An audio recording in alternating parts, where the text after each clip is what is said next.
Ayandaba, ayandaba, ayandaba, ayandaba. Ayandaba, ayandaba, ayandaba, ayandaba. Asim ayandaba, ayandaba, ayandaba, ayandaba. Wanam ayandaba, ayandaba, ayandaba, ayandaba. Susu, baby, subramia. Baby, subramia. Suku, sunu, baby, subramia. Soko sunu baby subramia. Soko sunu baby subramia. Ejemo, anamana. Ejemeje, anamana. Wana mejemo, anamu. Para tuba jodiri chukuma tuku tuba jodiri ndimo egu mawego. Para tuba jodiri chukuma tuku tuba jodiri ndimo egu mawego. Obodo jisike nubo serona. Oyibo. It is everyone. Befere. Ayandaba, ayandaba, ayandaba, ayandaba. Ayandaba, ayandaba, ayandaba, ayandaba. Asim ayandaba, ayandaba, ayandaba, ayandaba. Wanam ayandaba, ayandaba, ayandaba, ayandaba. Susu baby subramia. Suku sunu baby subramia.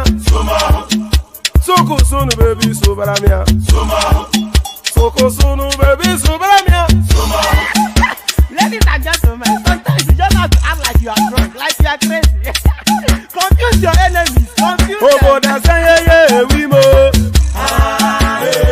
Yeah we mo. Oboda say yeah we mo. No basa ni ga ponto mo iye de gugeme.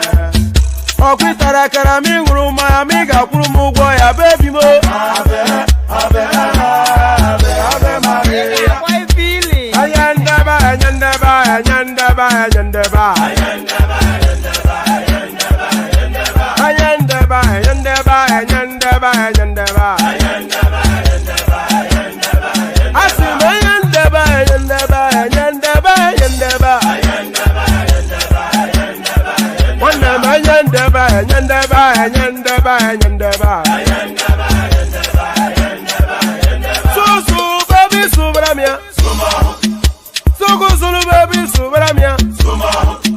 Soko sunu baby subramia. Soko sunu baby subramia. Asekwa nefo ya banyu si akuna nyego mkambasi ozo.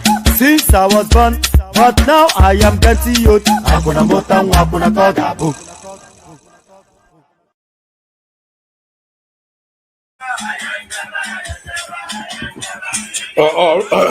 All right, I'm hearing myself back somewhat from another device. Good day to you. Good to be your company. Or that a very, very late one this time around. We're not going to spend too much just dilly-dallying and being unnecessarily unnecessary. We're just going to delve straight into it. So good day to you and all that. Our protocol remains the same. Click on like if you would. Subscribe if you haven't already. Come join me on the screen via the hyperlink that says StreamYard. Share the links just as widely as you can. Super chat towards the stream. So those are the things that I usually say, and those are the things I'm inviting you to do now. So do those things. Like, share, subscribe. Click on the hyperlink that says StreamYard. Super chat towards the stream. Share the links as widely as you can. And of course, say hello in the comment section as well. As you're coming in, say hello so we can acknowledge your presence and say hello back. We got Hassan already. Assalamu alaikum is what Hassan is saying to you. So that's Hassan right there. Assalamu alaikum. So assalamu alaikum to you all. Let's just get started. So now Nigeria seems to have signed some sort of tax pact with France, and that has generated quite just a whirlwind of controversy, just an avalanche of backlash. So we're going to delve into that. First, we're going to see what was signed with France, and then we're going to discuss then why people are pushing against it so aggressively. So let's just get straight into it. let's get straight into it. Kick the story off from here. This is coming out of Business Insider Africa. Nigeria signs tax data MOU with France, raising concerns, raising sovereignty concerns, or raising concerns around sovereignty, which is essentially what I was about to say there. So that is the Nigerian representative right there, Zach Oyedele, of course, and his counterpart from France are signing now this controversial MOU, Memorandum of Understanding. Nigeria's Federal Inland Revenue Service, FIRS, and I think that acronym has since changed, by the way. They've changed it to something else. Nigeria's Federal Inland Revenue Service signed a Memorandum of Understanding with France's tax authority on the 10th of December to improve digital tax administration. So it's just from that, it sounds as more of a technical. Pardon me. It sounds more. Let me move this thing away from me. Actually, every breath, every sip of water seems to be coming through. So it sounds more like a technical support part than anything else. So Nigeria's Federal Inland Revenue Service signed a memorandum of understanding with France's tax authority on the 10th of December to improve digital tax administration. The agreement includes tools for AI-powered audits and automated compliance, raising concern about data sovereignty. So those concerns might well be legitimate if the back end, if the technology supporting this system is housed outside of Nigeria, but if the technical support to put them in place is coming from outside of Nigeria, then that is an inevitability, because Nigeria does not have the in-house expertise to build the automation that is needed for the complexity of what that tax the new tax regime requires. Nigeria's Federal Inland Revenue Service signed a memorandum of understanding with France's tax authority on the 10th of December to improve digital tax administration. The agreement includes tools for AI-powered audits and automated compliance, raising concerns about data sovereignty. Nigeria's FIRS signed an MOU with France's tax authority to enhance digital tax administration.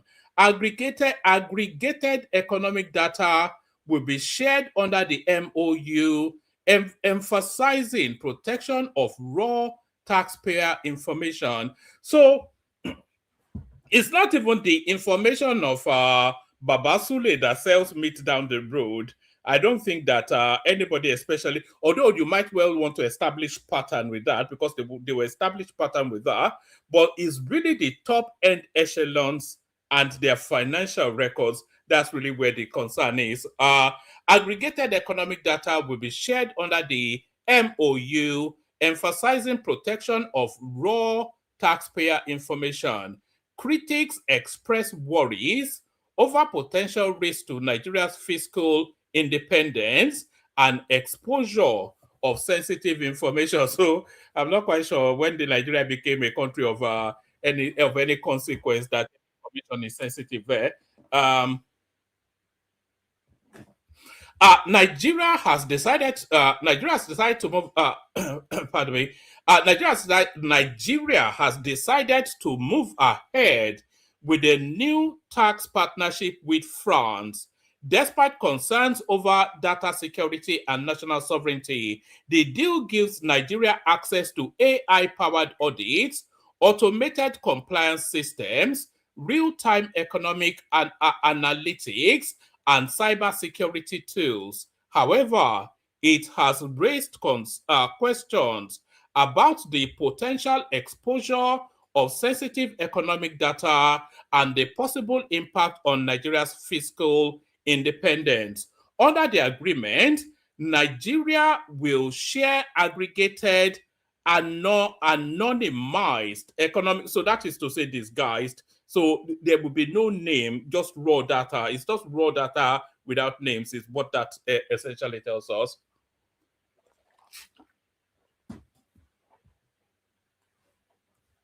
Pardon me, give me 1 second. Let me play a bit of music. It is live. Yes. Hold on. Hold on.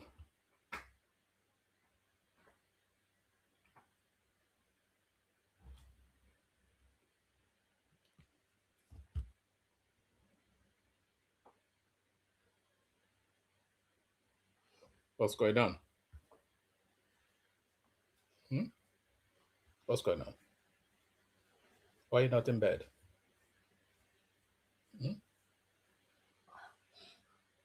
Why are you not in bed? I want you to just come upstairs. To do what? To You know there's school tomorrow. me. Yeah, all right. Okay. One sec. Sorry. Let me play a bit of music. Oh. jìnnà sí wọn bí sọmọ sílẹ̀ o ara ló ń ta wọn ṣe mọ́ o náà bá sunkún sójú bẹ̀rẹ̀ má ti fi ìgbín sọ kò fẹ́ yẹ ẹyẹ kò lọ ìgbín sọnù sígbó wọn dúró títí ọwọ́ wọn ò tó ìṣó máa ṣe ta ní kókó ṣòkòtò tí olókùn ó dá kìtìyàn ó dórí àwọn lọ́tẹ̀ o. Ó dórí àwọn.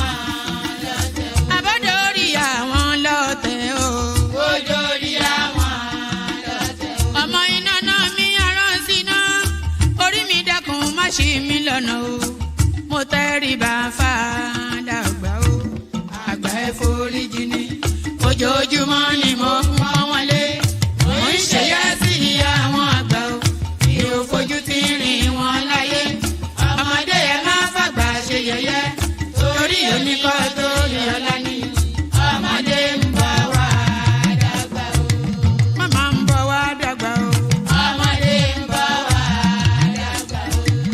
Máa ń bọ̀ wá dàgbà o. Ọmọdé ń bọ̀ wá dàgbà. Ọmọdé ń bọ̀ wá dàgbà o. Ọmọdé ń bọ̀ wá. All right, apologies for that. That was my little boy who should really be fast asleep already now, but he woke up and then hold on.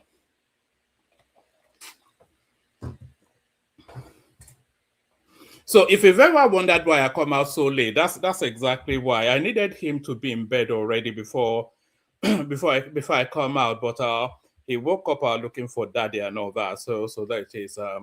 All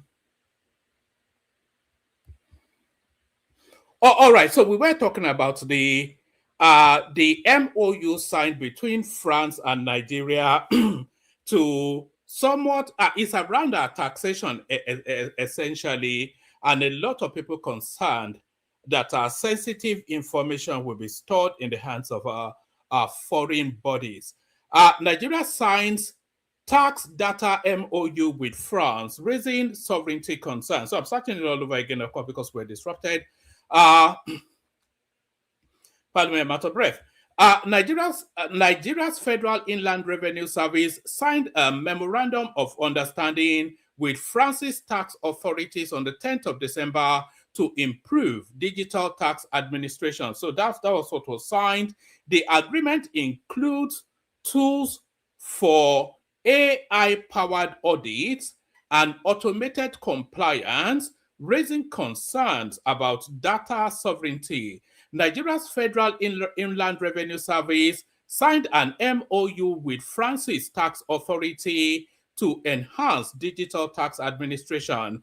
Aggregated economic data will be shared under the MOU, emphasizing protection of raw taxpayer information.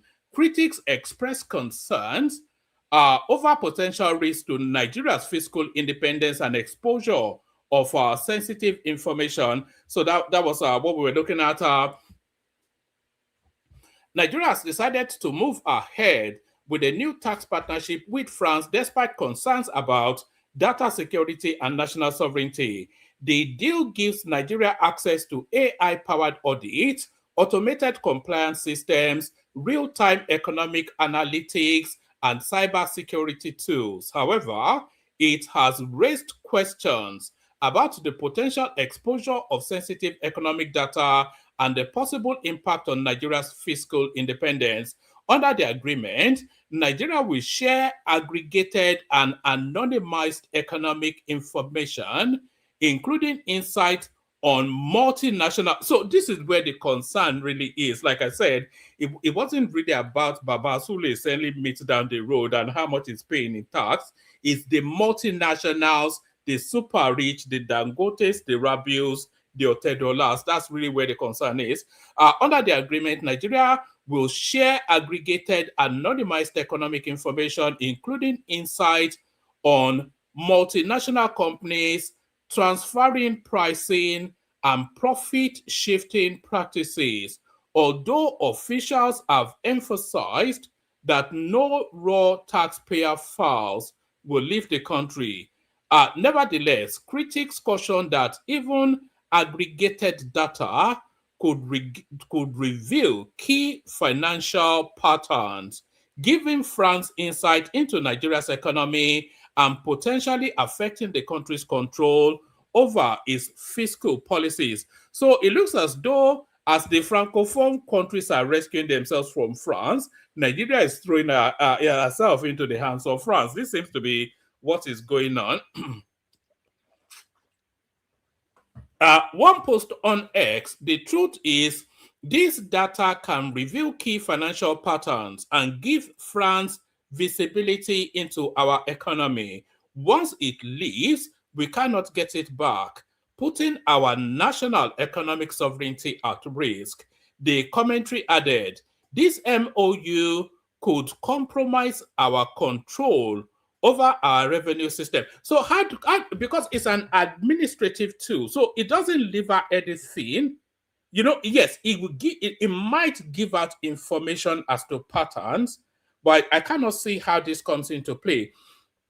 The commentary added, this MOU could compromise our control over our revenue system. It's simply a system. So I don't think they can lever the system in any way. It's not a policy position. It's like a machine, essentially. It's like an accounting system. It's like what's that system they used to use back in the day? It's like there was a system they used to. It's just an accounting system and a data correlation system as well. So it doesn't have anything to do with the control of either the tax. The tax generation, it has no leverage over anything outside of exposing patterns and just the raw volume of the Nigerian economy. One post on X stated, the truth is, this data can reveal key financial patterns and give France visibility into our economy. Once it leaves, we cannot get it back, putting our national economic sovereignty at risk. The commentary added, this MOU could compromise our control over our revenue system, expose sensitive economic data, and weaken Nigeria's fiscal independence.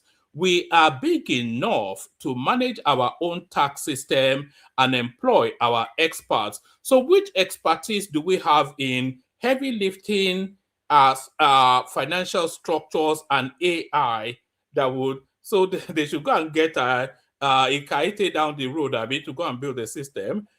This deal should be paused or renegotiated to protect Nigerian taxpayers and safeguard the sovereignty of our economy. So do you even know the details of the deal for you to take that position? How do you know that it's not already embedded in that deal, all these protections?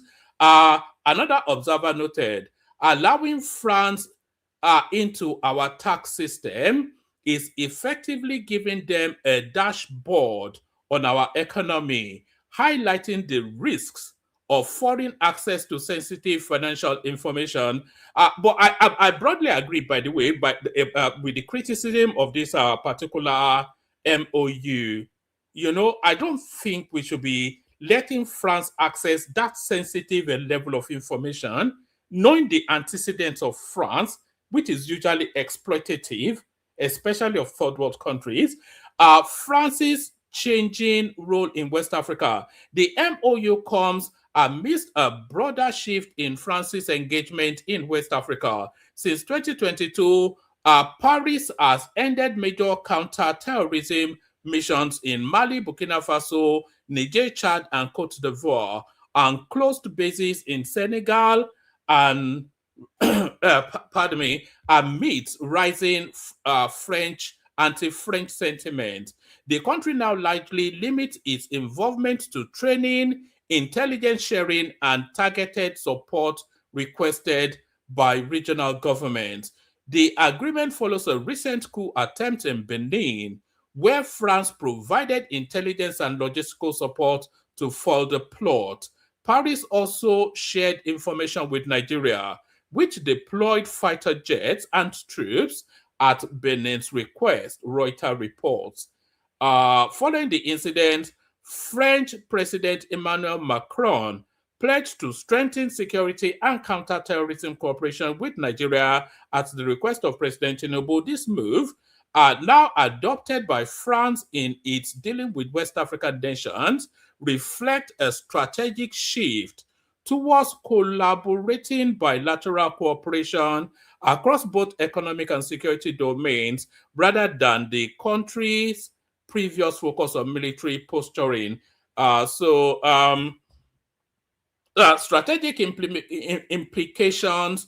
Ultimately, the MOU is viewed as part of France's efforts to reassert influence in West Africa at a time when the United States has also shown growing interest in the region. Observers, however, cautioned that Nigeria must ensure the partnership safeguards its economic sovereignty and retains full control over sensitive fiscal data. Once France gets its clutches into you, there's no escaping it. Resistance from a lot of quarters, certainly from the north. So the Northerners are up in arms with regards to this one. I'm not quite sure what level of understanding they have of it, but they are certainly pushing hard against it. Pardon me. So they are certainly pushing hard against it. Northern elders demand immediate termination of Federal Inland Revenue Service France tax MOU. The Northern Elders Forum on Sunday called for the immediate termination of the Memorandum of Understanding signed between the Federal Inland Revenue Service and the French Tax Authority, Direction Générale des Finances. Anyway, French authorities. That's more. Let's just leave it at that. The forum also warned that the agreement poses a grave threat to Nigeria's economic sovereignty and national security. In an open letter addressed to the federal government, the Senate, and the House of Representatives, the forum describes the MOU as a dangerous tax data agreement capable of exposing Nigeria's most sensitive economic information to foreign control. The letter, signed by the NEF spokesperson, Professor Abubakar Jediri, stated that the agreement goes beyond technical cooperation and represents what the group termed an unprotected gateway into the heart of Nigeria's economic infrastructure. So that's the pushback from the north. But there's this girl that actually did a breakdown of exactly what it means. So let's see how she's positioning in this whole narrative. This is this British girl that pays a special attention to Nigeria's, to not just Nigeria, but West African financial affairs. So let's see what she's making of it. France is helping Nigeria digitize its tax system, and some people are calling it modern colonization. It's not hard to see why, right? Because France was recently kicked out of Burkina Faso Niger and Mali. Nigeria just entered Benin under ECOWAS, and critics say that that move may have come under French influence. So when France signs a tax reform deal with Nigeria, people start asking questions about who's really pulling the strings. But here's what we do know, right? The MOU between Nigeria's FIRS and France's tax authority was signed publicly. It's a cooperation agreement, not a treaty. Officials say it's focused on training, digital tools, and enforcement frameworks. The FIRS has been... all right. Let's listen to that again. It's focused on, I think I actually have a breakdown of it just on top of it. It says, this lady clearly broke down the digital tax deal between France and Nigeria and what it means for Nigeria's digital sovereignty. Some people are just shouting without understanding. So I broke it down for better understanding. So let's get this better understanding. This is for the benefit of our obedient friends who are just running away with this and making their usual noise. Imagine you are in nursery 2. So this, he has broken it down to the dummy version of it. It says Nigeria has a piggy bank where it keeps money collected from people and companies. That piggy bank belongs only to Nigeria. One day, Nigeria tells France, please teach us better ways to collect money, find people who hide money, and make sure big companies pay what they should. France said, okay, we will teach you, but we will not touch your piggy bank. The teaching agreement is called MOU. What this MOU is not, France is not taking Nigeria's money. France is not controlling Nigeria's tax office. France is not seeing everybody's money. France is not changing Nigeria's law. Nigeria is still the boss of its money. What sharing information means, sometimes a very big company hides money in another country. Nigeria says, France, please check this one company. France checks only that one case, locks the message, and sends it back. Nobody is opening Nigeria's whole book. Why is Nigeria doing this? Some very big companies play hide and seek with money. This agreement helps Nigeria find the money, make big companies pay, get more money without adding new taxes. About fair and shouting, many countries do this. America and Mexico, United Kingdom and Nigeria, India and many countries, it is normal. So now let's not see how this lady breaks it down. So we take this from the beginning again, with a better insight into what's been said. France is helping Nigeria digitize its tax system, and some people are calling it modern colonization. And it's not hard to see why, right? Because France was recently kicked out of Burkina Faso, Niger, and Mali. Nigeria just entered Benin under ECOWAS, and critics say that that move may have come under French influence. So when France signs a tax reform deal with Nigeria, people start asking questions about who's really pulling the strings. But here's what we do know, right? The MOU between Nigeria's FIRS and France's tax authority was signed publicly. It's a cooperation agreement, not a treaty. Officials say it's focused on training, digital tools, and enforcement frameworks. The FIRS has denied giving France access to taxpayer files. They say France is only providing technical support. Well, that's the official line, but people still have concerns. And at the same time, there are reasons why Nigeria may have made this move, right? First, Nigeria's revenue is constrained. Debt repayments are swallowing over 75% of income. Global lenders like IMF want proof that Nigeria can boost revenue before they release more funds, which is going to trigger Nigerians anyway, right? France is a G7 country. If they back your reforms, you look investable. Second, the tech.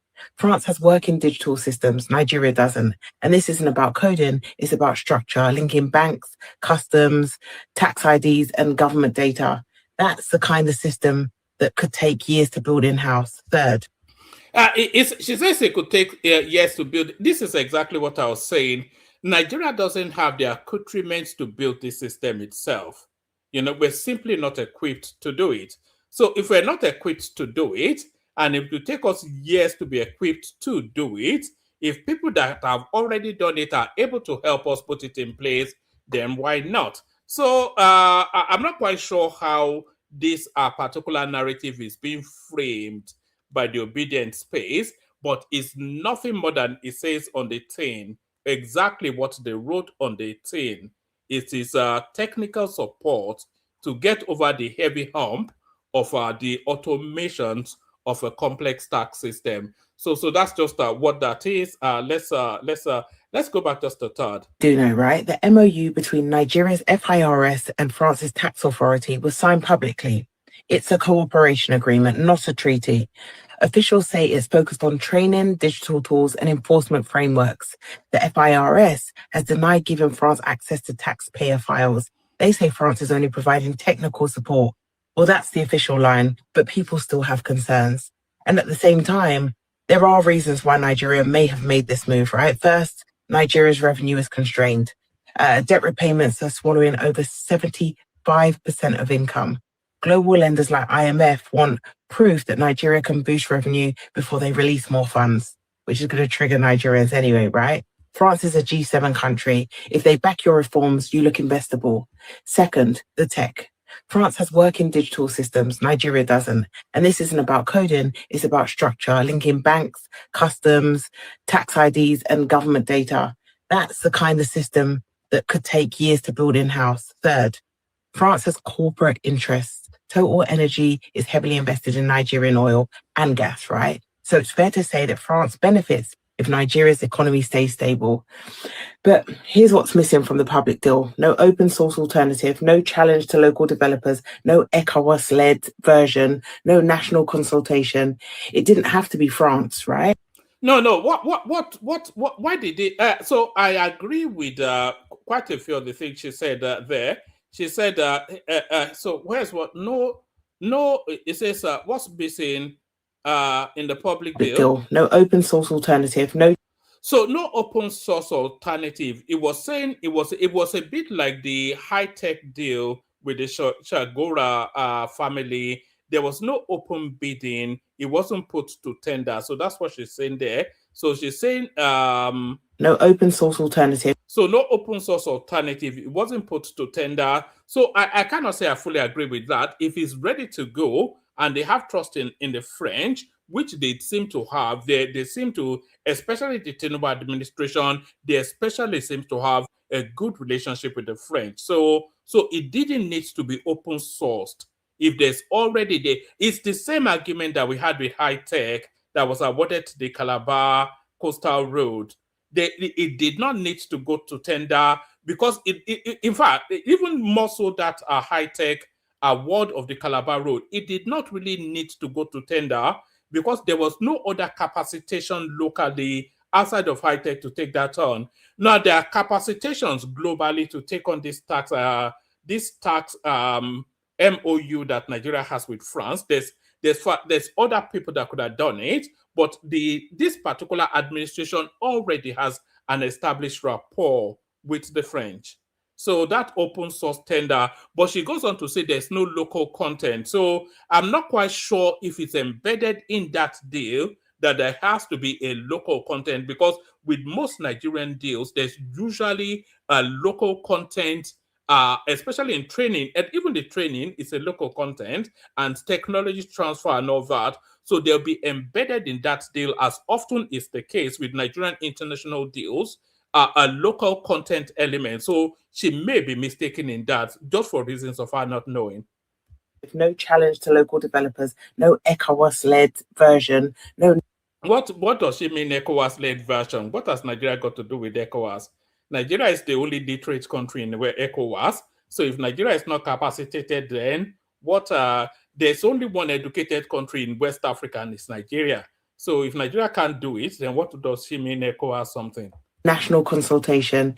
It didn't. That's what made me pause. Why does it need national consultation for a technical MOU to be signed with a foreign country? When has that ever been done? And what is the requirement for it? What national consultation? To consult whom on what? have to be France, right? Nigeria could have used visionary strategies like turning tax reform into community-owned infrastructure, letting citizens invest through a bond or digital token tied to performance, offer tax rebates. No. She's now infusing her own thoughts into how the tax reform should have taken place. So what she's saying now is outside of that MOU with France. But but what she did, the first half of what she said is exactly what I wanted to bring to you. It's a technical support, it's a training, tooling, and somewhat maintenance. You know, the administration of the regime even is going to still be in the hands of the Nigerians, but the heavy lifting of the tooling of it, the complexity of what is required for the system to work is outside of the capacity of the country to provide for itself. Or returns when revenue improves, involve diaspora investors who care about good governance. Of course, that needs legislation, bulletproof transparency, and proper oversight. But long term, it builds trust, control, and ownership. And let's be real, digitalization isn't a silver bullet, right? Tech alone won't fix tax collection without policy enforcement and public buy-in. So yes, the deal was signed, but there may still be political room to adjust the terms because cooperation isn't control unless the data is contractually handed over. And right now, those clauses aren't public. I don't know if you know, but I wrote a book about data in Nigeria, not that one, about 3 years ago. So I'm not guessing. Kind of know what I'm talking about. Anyway, let's talk in the comment section. All right, so that's that girl now telling us whatever it is, gibberish, a lot of it, but some of it actually made sense. I think I have there's a press release by the have I zoomed it beyond? It might not. Okay, yes, I can still zoom it some more. So there's a press release by the Federal Inland Revenue Service to clarify the confusion being spread by the naysayers, the enemies of the country. So here is how hopefully you can see this. So I'm not sure if you will be able to read it along with me, but no, the Federal Inland Revenue Service has responded. A press release clarification on the FIRS Memorandum of Understanding. The Federal Inland Revenue Service has observed recent reports and online commentary regarding the Memorandum of Understanding signed with France's Direction General, etc., etc. We appreciate the public's vigilance and patriotic concerns.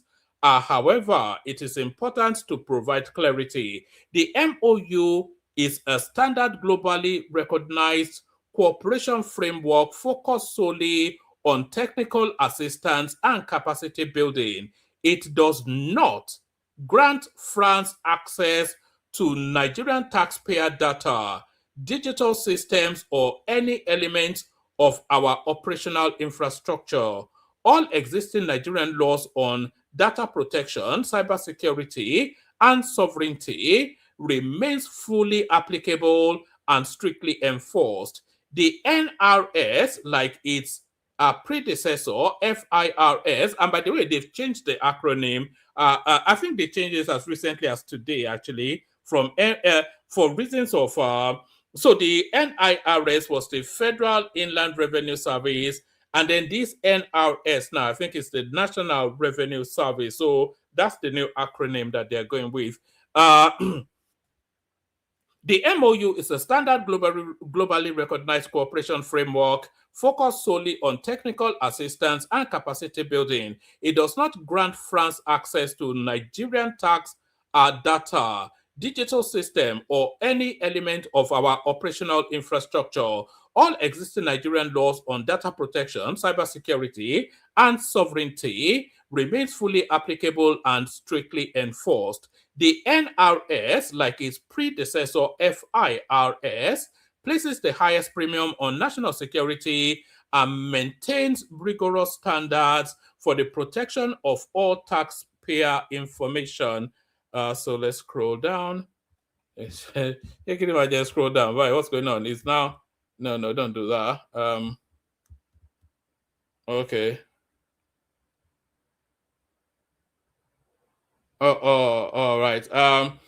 It says a similar MOU are signed by tax administrations around the world to promote collaboration, knowledge exchange, and adoption of global best practice. The France agency is among the world's most advanced tax authorities, with over a century of institutional experience and deep expertise in digital transformation, taxpayer services, governance, and public finance. This partnership simply enables Nigeria to learn from that experience. It is advisory, not intrusive, and entirely under Nigeria's control. Contrary to misconceptions, the MOU does not displace local technology providers.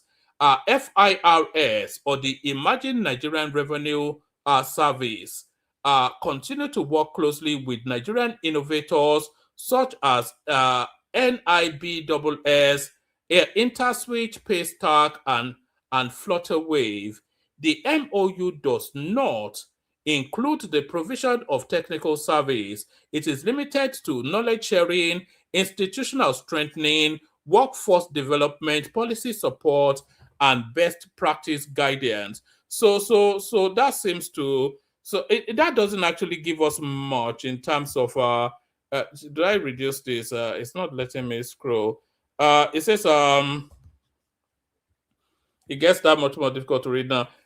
It says we welcome robust public engagement on tax reforms, but such conversation must reflect the actual content and purpose of the agreement rather than undermining Nigeria's sovereignty. This MOU strengthens it by helping to build a modern, capable, globally competitive tax administration that is one is firmly in command of the system, etc. So that's the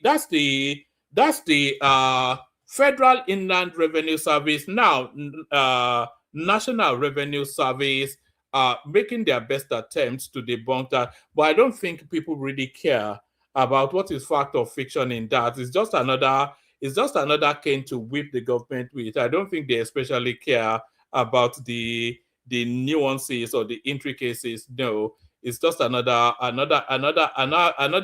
to attack.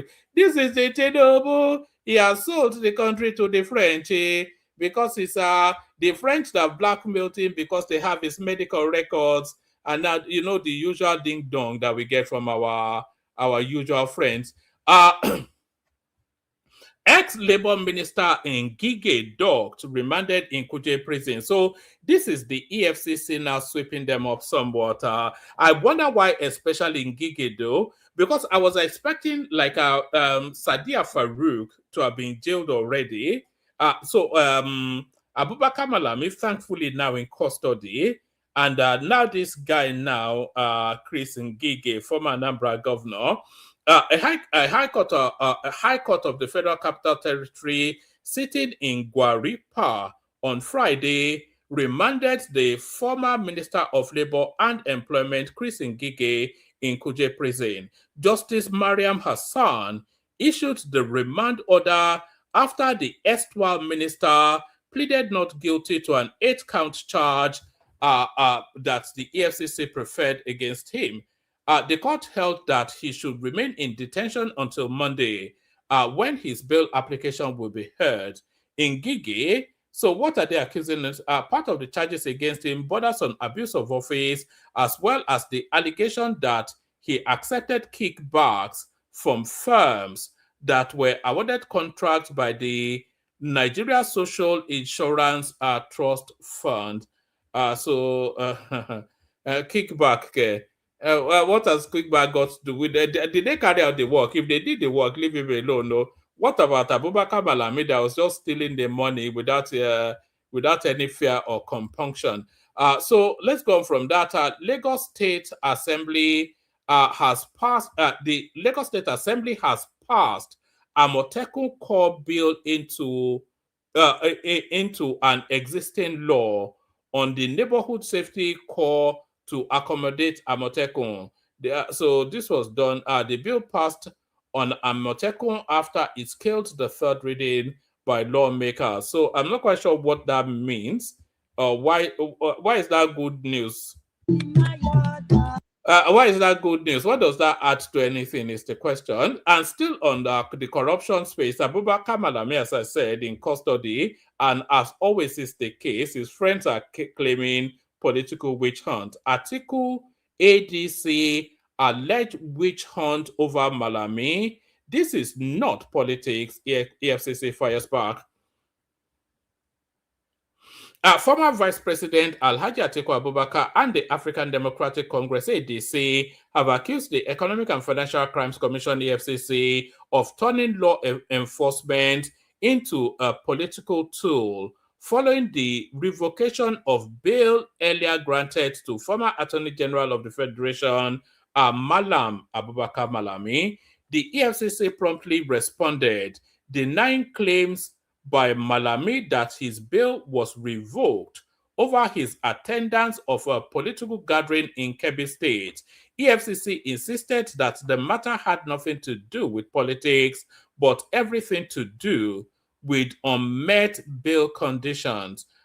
Reacting to Malami's continued detention, Atiku said anti-corruption institutions have abandoned their core responsibility and converting the anti-graft campaign into what he termed a full-blown political witch hunt. And then I think Obi also came in that manner as well. In a statement signed by his media office and circulated by his advisor, Paul Ibe, Atiku cautioned that the EFCC and other agencies risk losing public confidence unless they purge themselves of partisan contamination. Atiku argued. So that's that. Then there are no surprises there actually. And that's the EFCC coming out to defend themselves as of course they would. Tinubu plotting to destroy multi-party democracy. Atiku Obi others raise alarm. So is this still the prominent opposition leaders in Nigeria have raised concerns over what they described as a deliberate plot by the administration of Bola Ahmed Tinubu to weaken and ultimately dismantle the country's multi-party democracy through politicization of anti-corruption agencies. All right, so that's that. So in spite of everything that Malami did, just set him free. It seems to be where they're going with that. And please click on like and subscribe. By the way, if you're not already subscribed, please do. As you can see on the screen, we are after 10 new subscribers today. So if you're not already subscribed, please subscribe. And whilst you're subscribing, click on the like button as well. Northern Elders oppose FIRS France tax data deal, demand cancellation. So I think we've already gone through this. They have no concept of what the deal is, of course, but anything, of course, that that looks a bit foreign, they just run for the hills. The Northern Elders Forum has raised the alarm. Do you remember it was this same forum that was raising alarms over the tax reform bill until it was explained to the point that they had no room to maneuver anymore? They were calling the tax reform bill an anti-North bill when that bill first came out.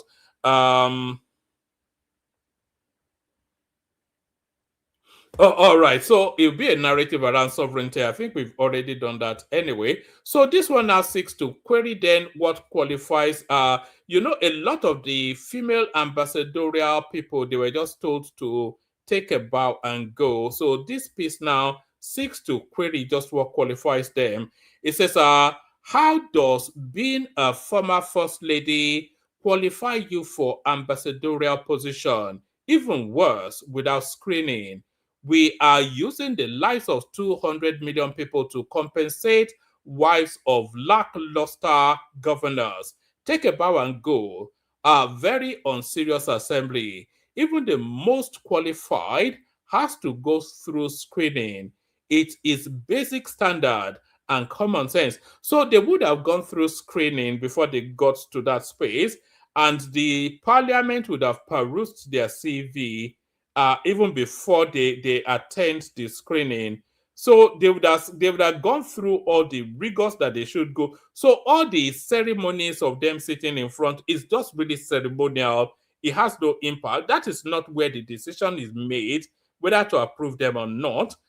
You know, we saw Abubakar Malami. We saw him go through, not Abubakar Malami. We saw El Rufai go through the parliamentary process, the screening. He did excellently well, but then they rejected him anyway, based on information they already had. So the decision is actually made based on the screening of the DSS. They are already CV that they would have submitted to the parliament, to whichever committee screens that. So all of the heavy lifting is already done. So all these are cameras everywhere, and somebody sitting down being asked questions is just for public display. It's just ceremonial. It's just for the drama. It's just for the razzmatazz of it. It doesn't add or remove anything, because that is not where decisions are made. But of course, I saw them on Arise TV actually trying to make a hay out of this. Fatima Florence. Good afternoon, distinguished senators. My name is Fatima Florence Ajimobi, wife of late Senator Abiola Ajimobi from Oyo State. I appear before. Finish. We all know you. Finish. Thank you. Distinguished colleagues. Distinguished chairman of this committee, distinguished senators. Skip protocols. Just introduce yourself. My name is Chioma Priscilla Ohakim MNI, former First Lady Imo State, a lawyer by training. I am very pleased to be in your midst. I thank Mr. President for this nomination. I have been able to do. Okay, that's fine. Next. I am Senator Professor Nora Ladi Dadut of the 9th Assembly. And I am glad to be here from Plateau State. 9th Assembly, take a bow and go. Call your supporters. Supporter, not including Lalong. You can leave Lalong.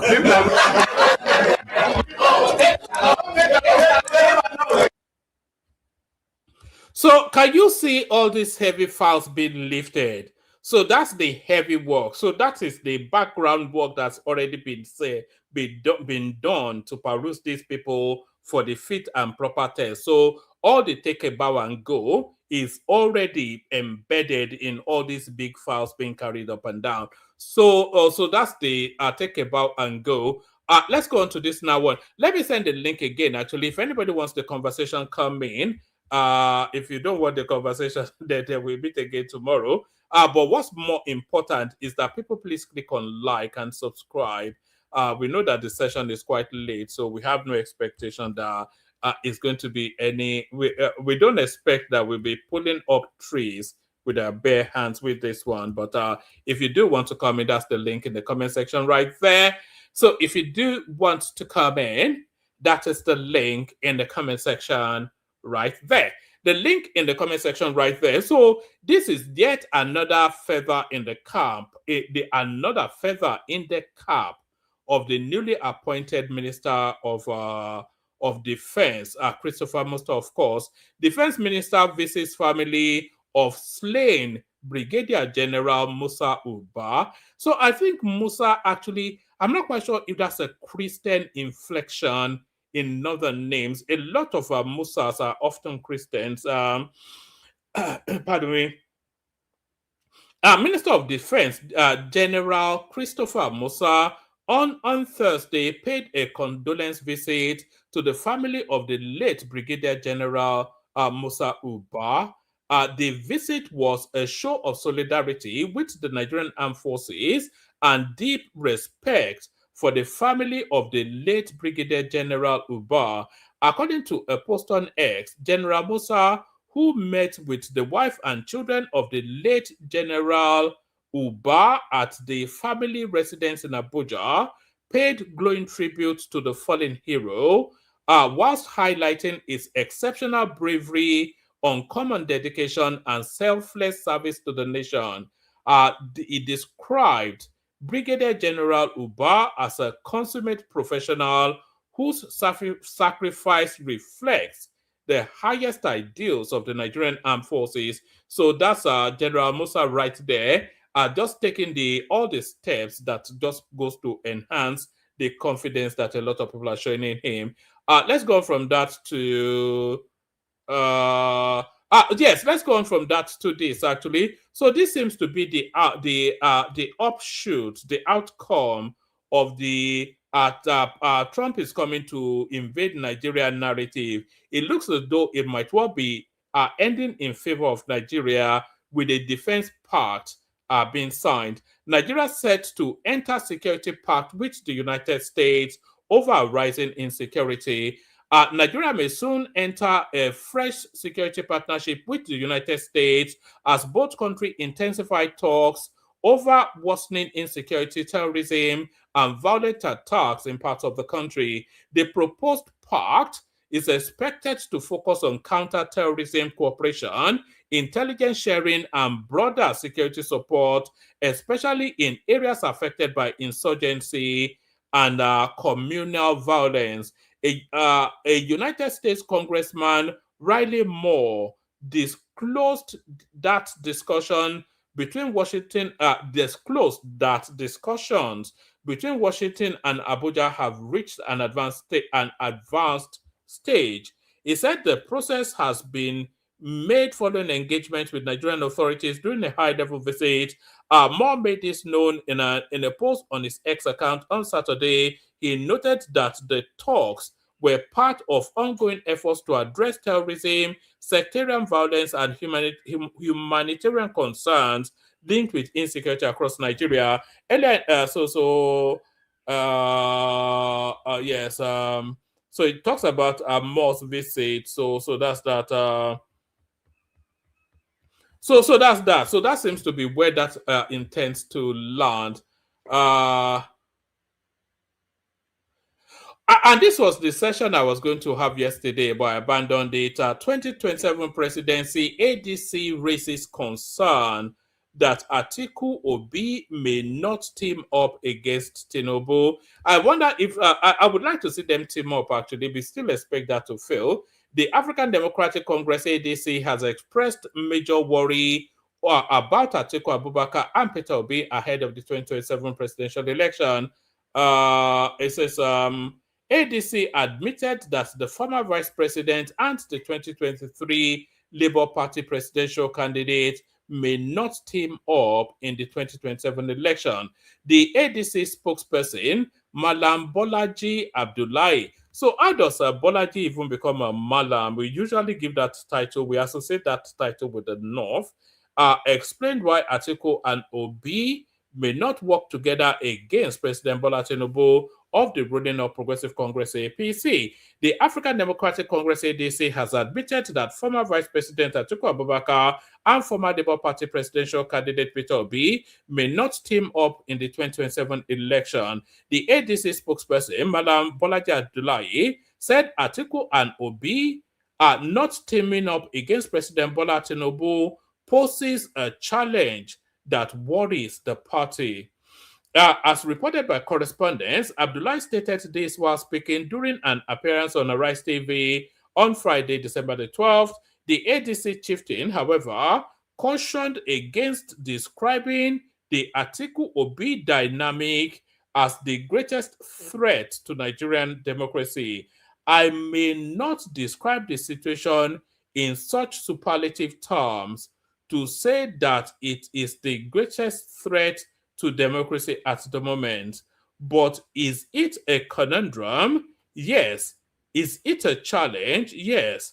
Is it something we're concerned about? Yes, he said. He disclosed that the ADC coalition may decide to nominate its 2027 presidential candidate by consensus. So they are not going to primary them. So it's going to be an in-house agreement. According to Abdullahi, if nominating a presidential candidate fails, the party's ticket will be thrown open to all aspirants. The most important thing at this time is when we get to that point, we will try to engineer a consensus, which is an option for us. But if we are not able to reach a consensus, then we will possibly just open it up for everyone to contest. And it is not just about Atiku and Peter Obi, he added. So, recall that Obi sent a crucial message to the leaders of the ADC coalition ahead of the 2027 general elections. The 2023 Labour Party presidential candidate explained the reason the ADC is still shaky and unsure at the moment. Yes. So that's that. As an effort to forge a united front capable of challenging President Tinubu in the 2027 presidential election, prominent opposition figures launched a new coalition movement in Abuja in July. Obi, Atiku Abubakar, El Rufai, Amechi, and other political heavyweights joined forces to populate the ADC coalition platform. Obi, the leader of the Obedient Movement worldwide, explained why he's not afraid of losing the presidential ticket of the ADC to Atiku ahead of the primary. So Obi has given us the assurance that he's going to be on the ballot, and I think a lot of people will be holding him to that. So if Obi is going to be on the ballot and Atiku is going to be on the ballot, then definitely they cannot be both on the ballot on the same party. So it's just as simple as that. So that's that. I think that's sufficient enough. Should we even bother? Okay, let me play you the K-Guide music. I think this might well end up a very short session. I will play the K-Guide music. Only water, only water, where they see ma. Water,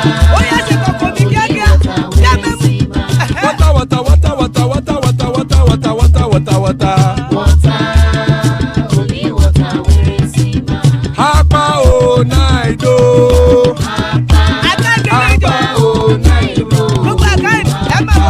Hapa you don't come o.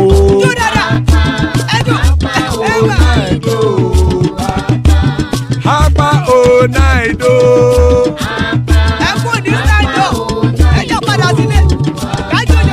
Oro kẹ̀kẹ́ ẹlẹ́mù yé o.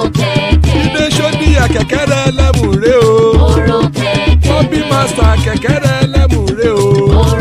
Chief Waila ti kẹ̀kẹ́ ẹlẹ́mù re o. Eruku lẹ̀lẹ̀ ẹlẹ́mù dé. Eruku lẹ̀lẹ̀ ẹgbẹ́ ẹlẹ́mù dòde ojàre o. Eruku lẹ̀lẹ̀ Ghana ti dé ẹgbẹ́ bọ́dì o. Ọmọ ẹlẹ́yẹ ẹ̀yẹ o ó dilé o. Olúyẹ̀lá ẹ̀yẹ o ó dilé o. Petrosoname ẹ̀yẹ o ó dilé o. Petrosodunke ẹ̀yẹ rẹ̀ ó dilé o. Ẹlẹ́kọ̀ ọ̀run mú ìní o.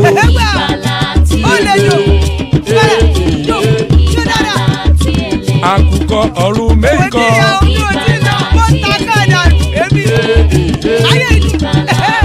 Ikú kò ní ríwà gbéṣe o.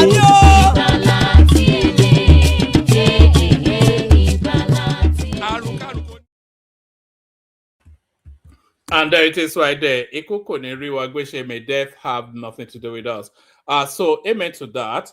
Amen to that. Joining us, that's Ola right there. Always say the light when Ola is here. Larry, of course, when you're talking taxation, and Prince Daddy to hold it 100% together. So those are the assembles so far. Anybody else that wants to join?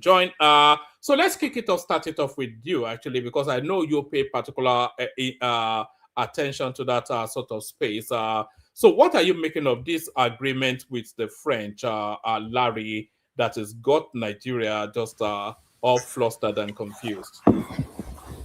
Good evening, Oman. How are you, sir? Good day to you. Good to have you. Yeah, so basically, I understand the fear, I understand the fear, and it's also something that is good for politics, right? There's going to be a lot of miscommunication.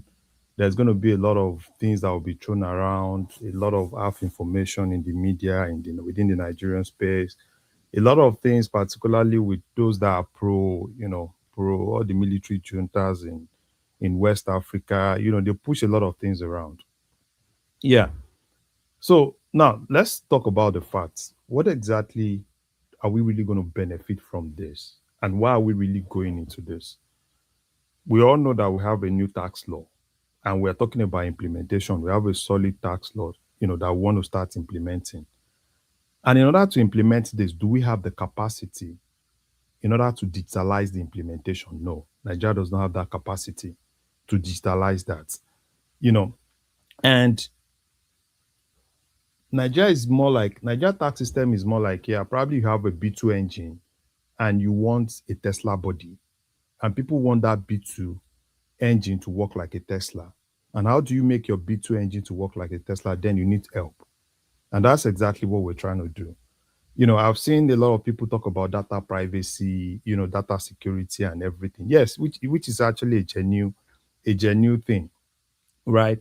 They can always scrutinize that. And there's freedom of information bill, that people can actually use to really scrutinize that. And if possible, scrutinize the government to ensure that they have proper detail regarding what will be shared with France. But there is one thing which every other person, every other country will want to go into, which is AI.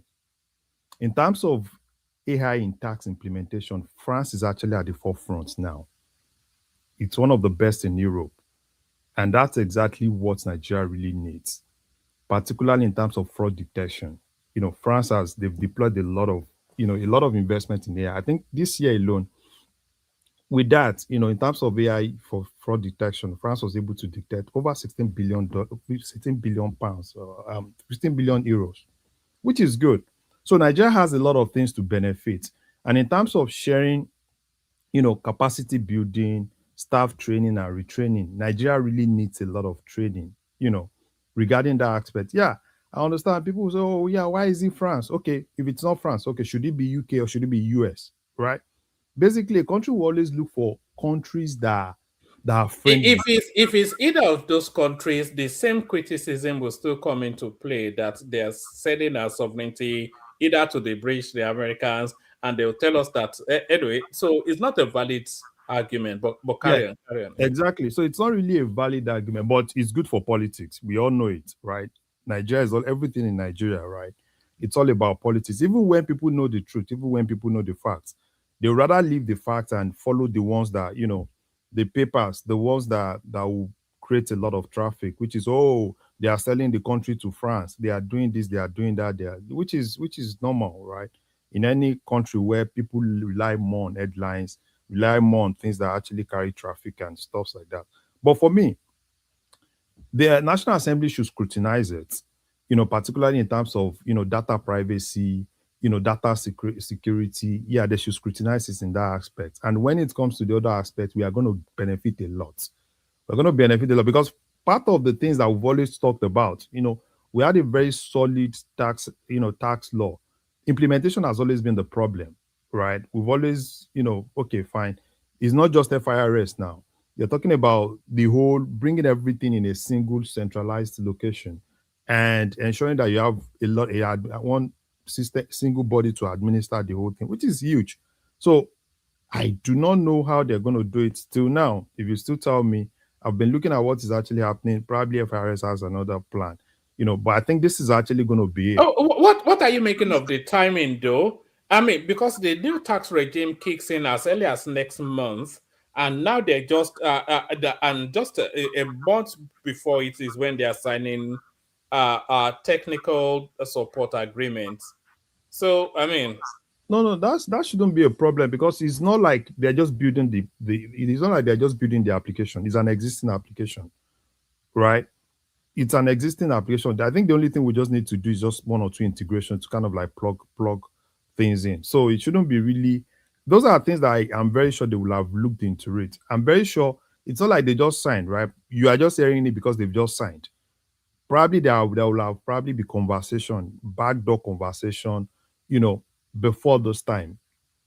implementation is going to start. So I really don't really think it's really a big deal. You know, looking at the fact that the other France actually have everything in place, it's just all about, you know, I don't know how they want to do it, right? Because there's still going to be probably, you know, take some people from FIRS, work with the French team, and probably training and retraining for at least for them to be at. Because if you're deploying an application, you're giving them one or two things. There still needs to be people in it from the Nigerian side that at least know how to really use some of all those tools, right? So for Yeah, me, that's why I was querying the timing of it. yeah. So that's why I said, you know, it's not just conversation obviously will not start now, right? When they are signing things. Probably there have been conversation, even probably they might I probably started the conversation when they were doing the whole tax law and everything. So for me, I will probably trust them to be able to do the right thing. The only thing people are really having one or two issue with is the issue of data. And if they are telling us that, you know, they are not sharing any data, I still believe that that should still need to be scrutinized, right? National Assembly should still do more, scrutinize it. The media houses should use the Freedom of Information Bill law to get more data into how data will be shared. And if they get that, so for me, I think it's actually a good thing. You know, the problem I What have. about the query about local content and local No. innovators? Local Yes. content is still, you know, because the major thing, right? It's you see, one man. When we talk about local content, you can only talk about local content when you have the capacity. We do not have that capacity now. Spaces where we have, I did been probably they are talking about probably, you know, integrating payment gateway. They are bringing someone else. I'll say no because we have the capacity. And if you look at because we have the capacity in terms of that side, we have capacity. And that's why the FIRS is telling you that those are the guys they want to use. They're going to still be using Flutterwave, they'll be using Paystack, you know, they'll be using InterSwitch and all those ones because those are our own thing, right? But in the other side, we do not have the capacity. If you want to get to, you know, having someone in-house build this kind of application that will be used nationwide in Nigeria, obviously, probably like it could actually take like 2 years for you to really get something like that, you know. But for me, I think we can if aside that data issue, we are going to get a lot. Forget about all those propaganda. There's a lot of propaganda now, right? Particularly in West Africa, with this, you know, because most of these military juntas around West Africa, they push a lot of propaganda. And you see a lot of things. Oh, they are selling. I don't understand. Selling Nigeria to France. Nigeria is not just a country that you can just, you know, we are not just a country, right? Nigeria is a giant. So selling Nigeria to France, I do not see where that is really coming from. Nigeria needs to benefit. It's a better period to even benefit from France because France needs help, right? And Nigeria also needs help.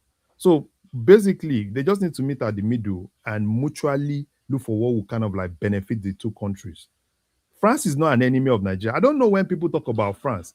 France has over 100 companies in Nigeria. So Total is that's yeah. one of the biggest So when people talk about oil France, yes, France, it's a French company. and I'm always more like, okay, fine. You're talking about France. This is a country that has a lot of companies working in Nigeria, paying a lot of taxes in Nigeria. Another thing that this is really going to help us with is transfer, in terms of transfer pricing. A lot of companies in Nigeria, there's a lot of fraud with company taxation with companies in Nigeria, right? And you know, probably people just to kind of like break it down a little bit for people that do not really understand what transfer pricing means. Transfer price, take for instance, now you have a company in France. Their head office is in France and they have a branch in Nigeria. So they can actually say, okay, fine, because of tax, right? They are selling things to their subsidiary in Nigeria in order to be able to cut price. But if we have a general visibility across everything, we should be able to know tax jurisdiction in France, tax jurisdiction in Nigeria, and some other countries outside Nigeria. So you have a better visibility across the whole thing, which I think is something that is great, right? So people should leave, you know, I know politics, you know, people propaganda and all those things. That's why for me, I would rather want to focus more on the facts, focus more on what is Nigeria going to benefit. But there has to be some level of vulnerability, though. If they are using French technology to embed Nigerian taxpayer data, there has to be some sort of financial economic vulnerability to the French because they will be able to access those data if they are building the systems. Now, the thing is this, right? The thing is this. That's why I said there has to be more scrutiny, right? Now, if you're talking about AI, the major thing about the AI is the model, right? So, are they going to use our own data to train those models, or are they going to use the existing model that France actually has? So there's still a lot of things, and it's easy, right? It's easy to do all those things. There are experts in Nigeria that could, look into some of all those things. That's why where the freedom of information, law comes in, right? We need better insight to be able to really understand what's actually happening across the system, and which is something that is easy. So forget about there's going to be vulnerability. There's nothing. It's not really a big deal. The major thing is just the model, right? If the model, what data are you feeding into the model? Are you using existing model that you have, right? Are you really releasing that to us? Are we going to be able to fit those models, the data ourselves? So it's a whole lot of things. That's why I said there's going to be more conversation. If people are really... What about the criticism that this wasn't put to open tender? Woman, you see, that's the problem I have. It was the same sort of thing that they did with high tech and some sweetheart deals. One man say, put things to open tender. Put things to open tender is when you have the capacity, people that have the capacity.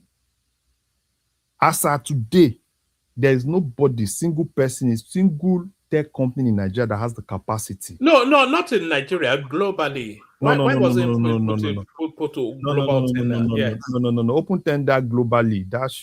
It's open tender majorly, right? It's more for our in-house companies, not for America come. No. There's a whole lot of things that has to go into all those things now. Beyond if it were to be. And we don't even know what the financial arrangement is in terms of how the French will be remunerated. Exactly. They're not doing it. The French never do anything out of the. No. But see, my woman, it is better for me, right, to go with France now because number one, France needs help, and I will be able to bargain well, than to do the same business with probably UK or US. Because if I'm doing the same business with UK or US, it's going to be more expensive for me as a country. But France, as at now, right, France needs more from us, while we also need things from them. So at that point, it will be easier to negotiate. Because if you're looking for some other countries, because presently, there's no country in Africa that has the capacity to do this. Obviously, you'll be looking at those countries. If you're looking at Europe, or probably you're looking at America. So, so look at America in this instance. No, we are now coming to America. Okay, America. There will still be a lot of, America. You understand what I'm saying? So basically, and it's even going to be more expensive to do the same thing with America because, America is more like, let's do deals. And America might even be asking for more than you even expect. The same thing with the UK. So basically, France needs help. We need help. They need help. So at the end of the day, let's meet at the middle and let's negotiate properly. So people can do more to scrutinize those negotiations. And there's somewhat of a special relationship between Tinubu and Macron. Yeah, it's normal now. You understand what I'm saying? It's normal. So the problem I do not want is, you see, people want Nigeria to, okay, you have an enemy, right? You want me to inherit your enemy, which is not the problem, which is not a case. All the francophone countries that they are going away. These are people that were not really our friends. Remember when we had issue with Cameroon towards Bakassi? France was more one of those people that were really against us, supporting some of those people. So when they now feel like, they're having problem with France, these are people that have done a lot of things with France. So they shouldn't expect Nigeria to now be the one to come and fight their battle. No, Nigeria is not going to fight your battle for you. Because when you're talking about countries that are enemies to Nigeria, France is not an enemy to Nigeria. So if Cameroon is having problem with Nigeria, Niger, Chad, and the likes of them are having, it's their problem. It's not Nigeria's problem. And it's not a West Africa problem. So it is them. Because most of all these things do not just start today. most of them, most of their leaders have one or two things with France. And what happened in most of those places is, you rub my back, I rub your back. France protects me France protects some of their. That's why you see most of those countries, they have leaders that have been here for 30 years, 40 years, because France is basically kind of like protecting them.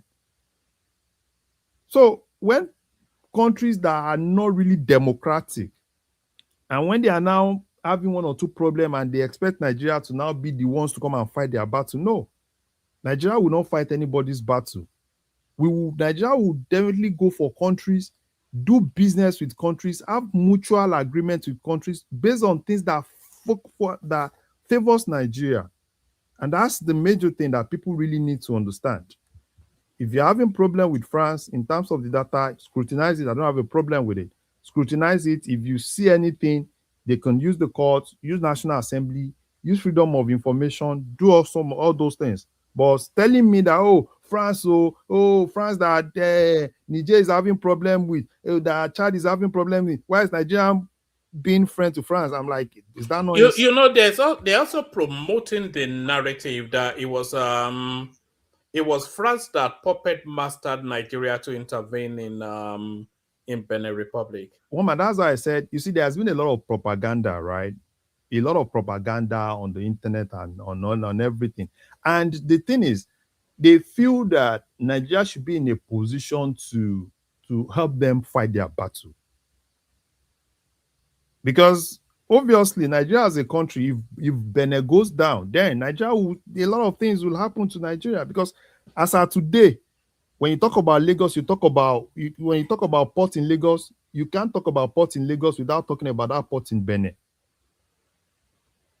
And even those that are really propagating that issue in Benin, basically they want to it's to their own benefit. Because all those military juntas, all their countries are landlocked. Benin is the gateway. So if they can have access to Benin, then it's easy for them. And people do not even understand that if Benin goes down, then we'll be in the middle of enemies. You have Burkina Faso has gone, Niger has gone. So if we decide to let Benin go again, that's a problem for Nigeria.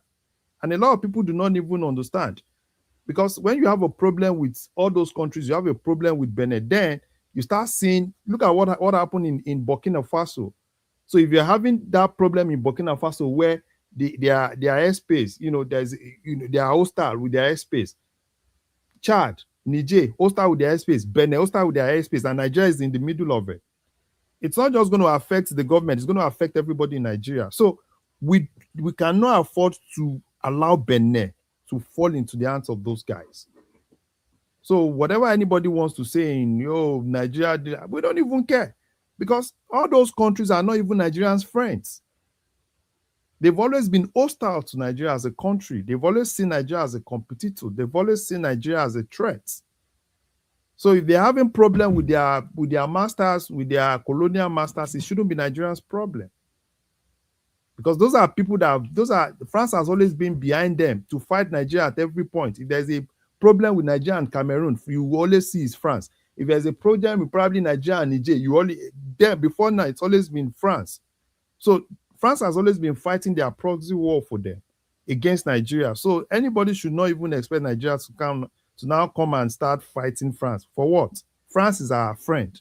We are friends to everybody. Nigeria is friendly to everybody. Nigeria is open to investment from anywhere. That's just it. One man. All right, brilliant. Do you want to give us just a very little flavor on the spate of arrests that were seen by the AFCC in Gigi, former Labour Minister, former Attorney General of the Federation, Abubakar Malami, all now in the clutches of the AFCC?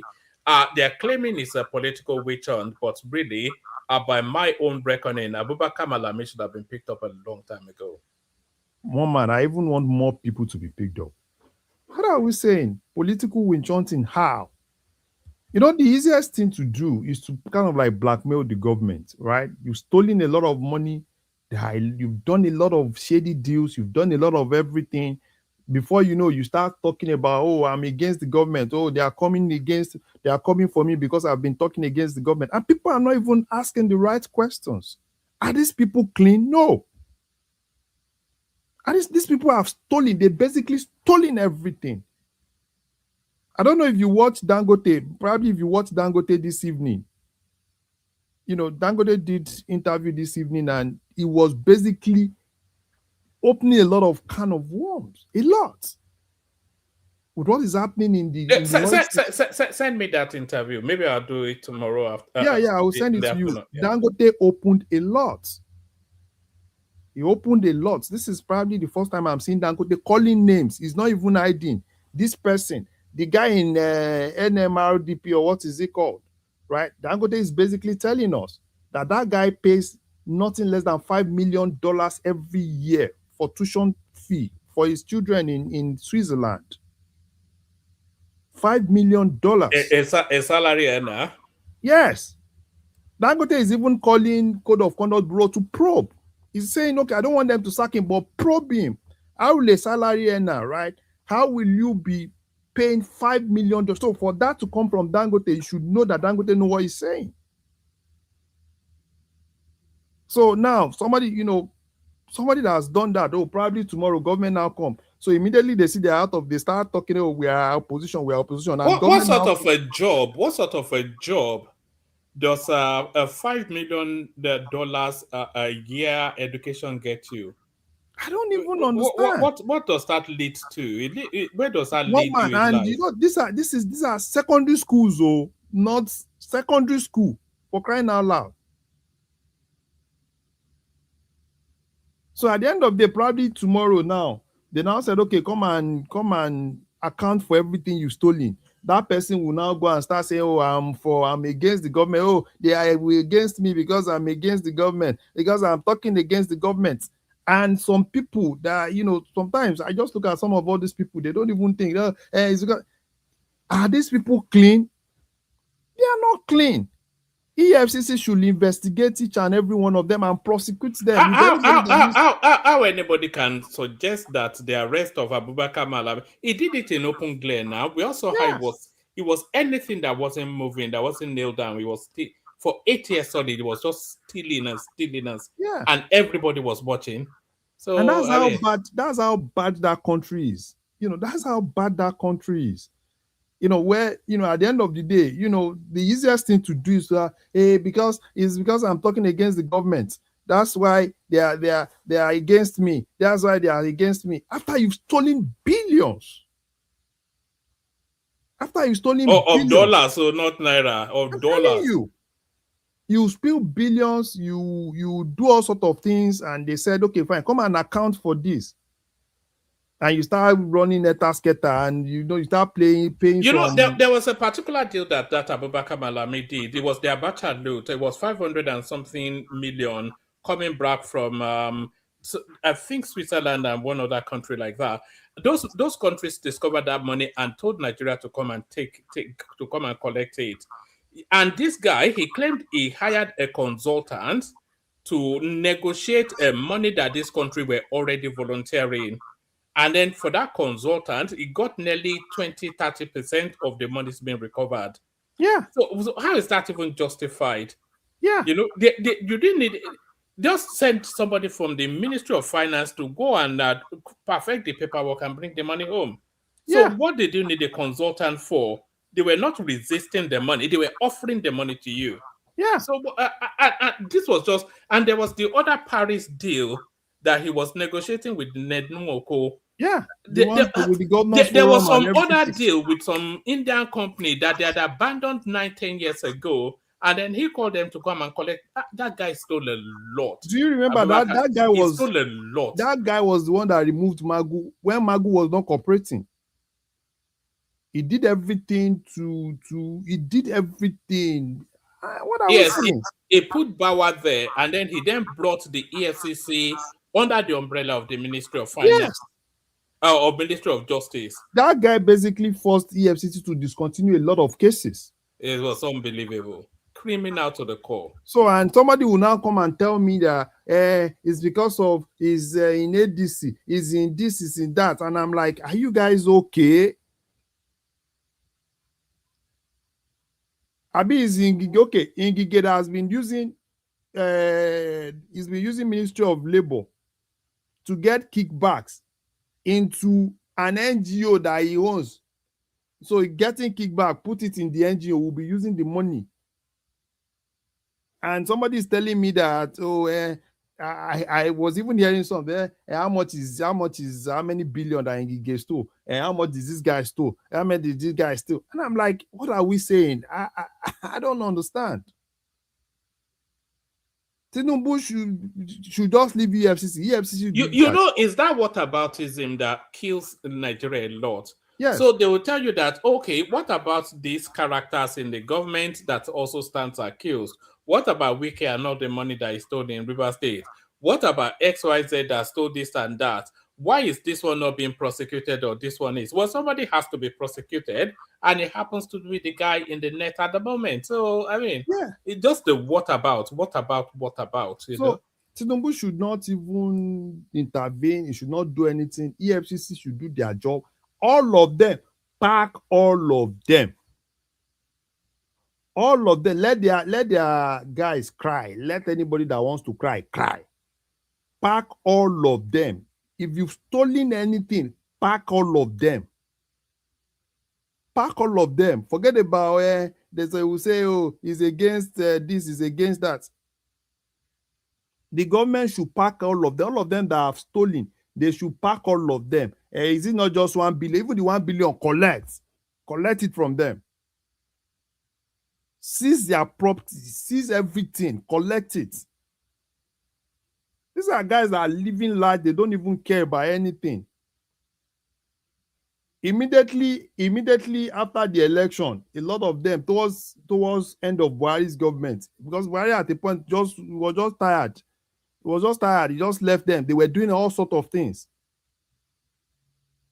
So if anybody likes, they should. The last minute looting of the Buhari administration was next level. Yes. Do you remember the Minister of Aviation that went and borrowed planes from Ethiopian Airline, and he just painted Nigeria colors, and he then took about 100, however many billions of dollars?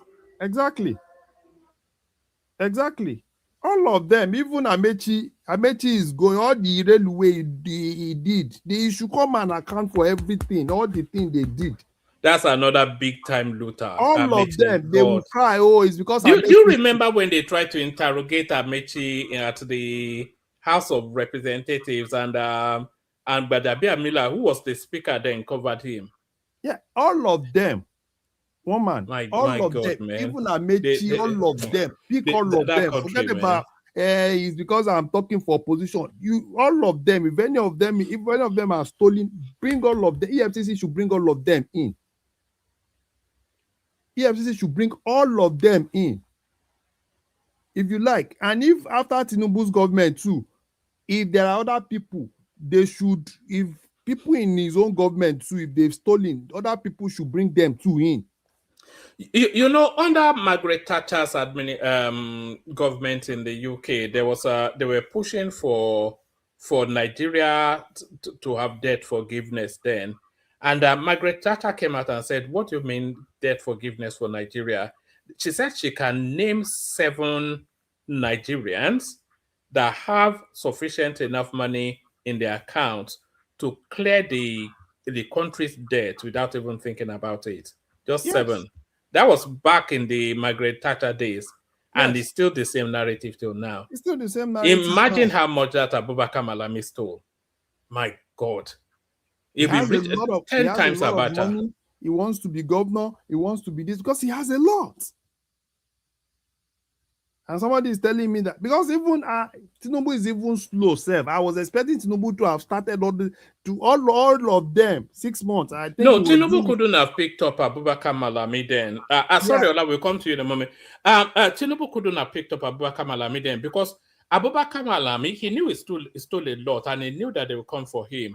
but he tried to become the Kebbi State governor for the reasons of immunity. So if he was there for 8 years, then that would have been sufficient enough time for the dust to have settled.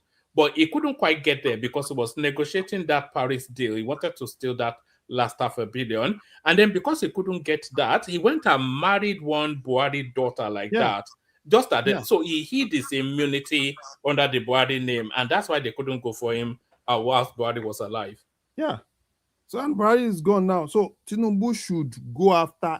It's not even Tinubu, because I'm even making a mistake saying Tinubu. EFCC, that's an agency of the agency, a Nigerian state agency, should go after all of them. Even if Tinubu says don't go after this, they should go after all of them. All of them that have stolen, all of them, go after them one by one. If people are saying that people under Tinubu's government, they are not going after them, leave those ones now. Tinubu will leave. Other people will still come. Those other ones will also come and account for everything they've taken.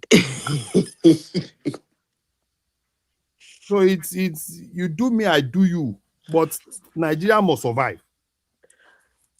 I don't think that's the reason, Sha.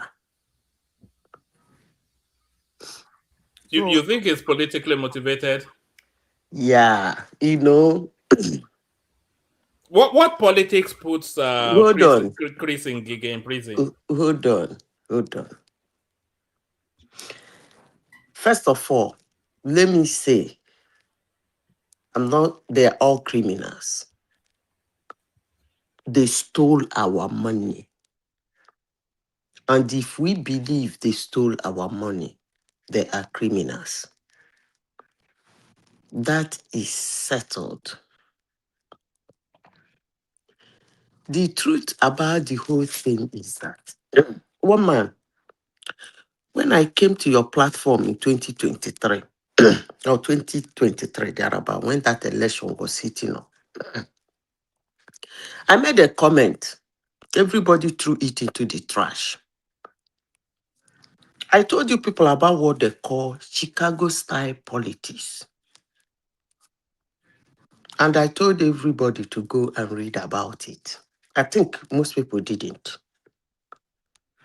You see, on several occasions, I have said in your platform that the kind of politics Tinubu is playing is Chicago-style politics.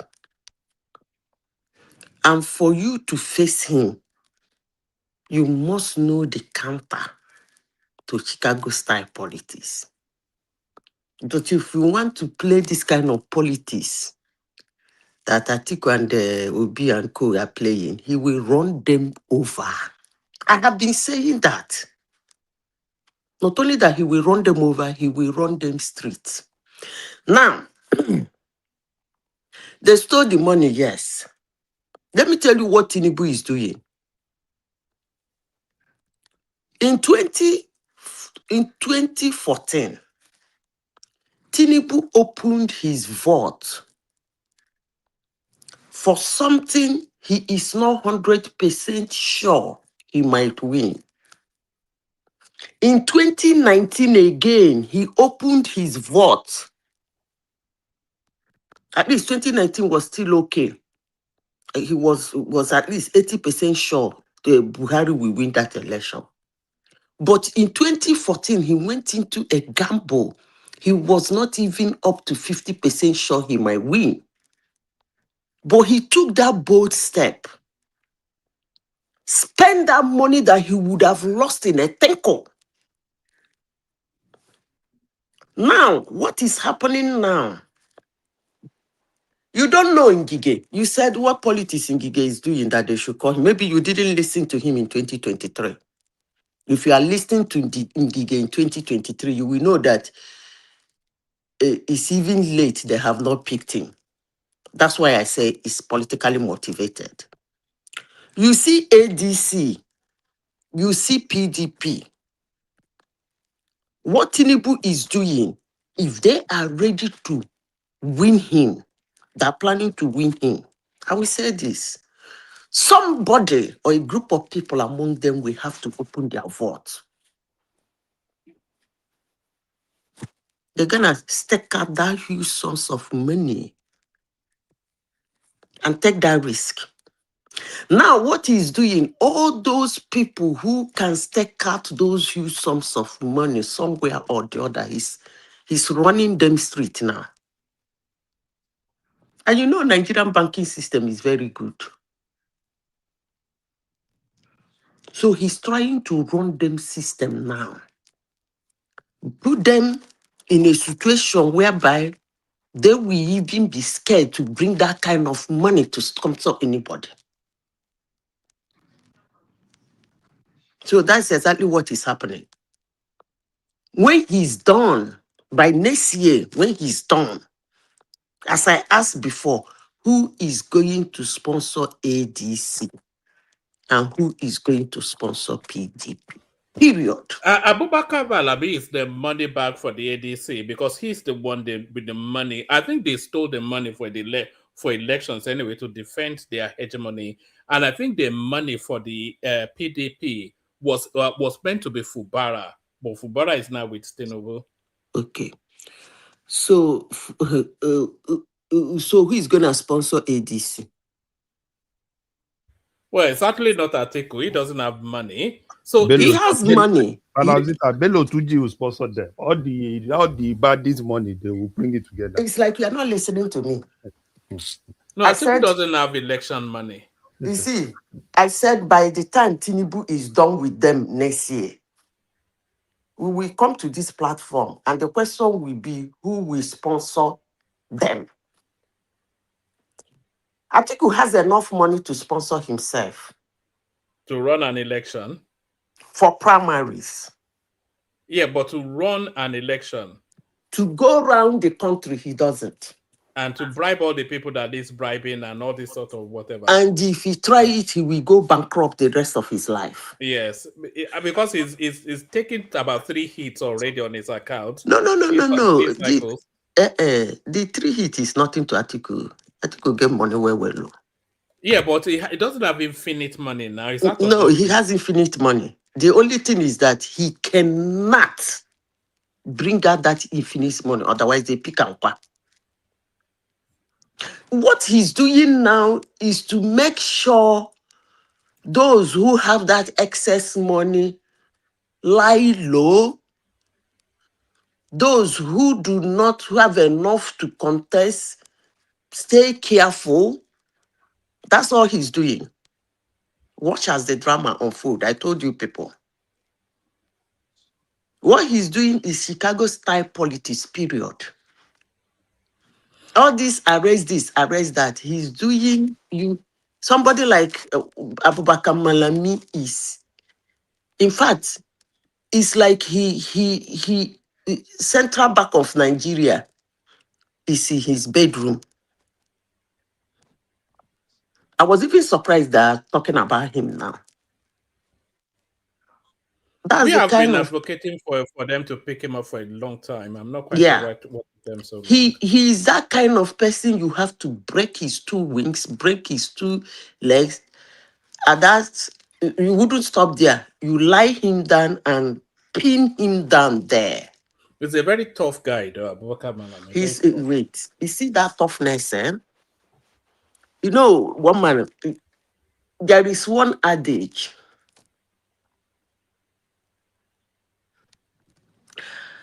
After God, the next thing is government.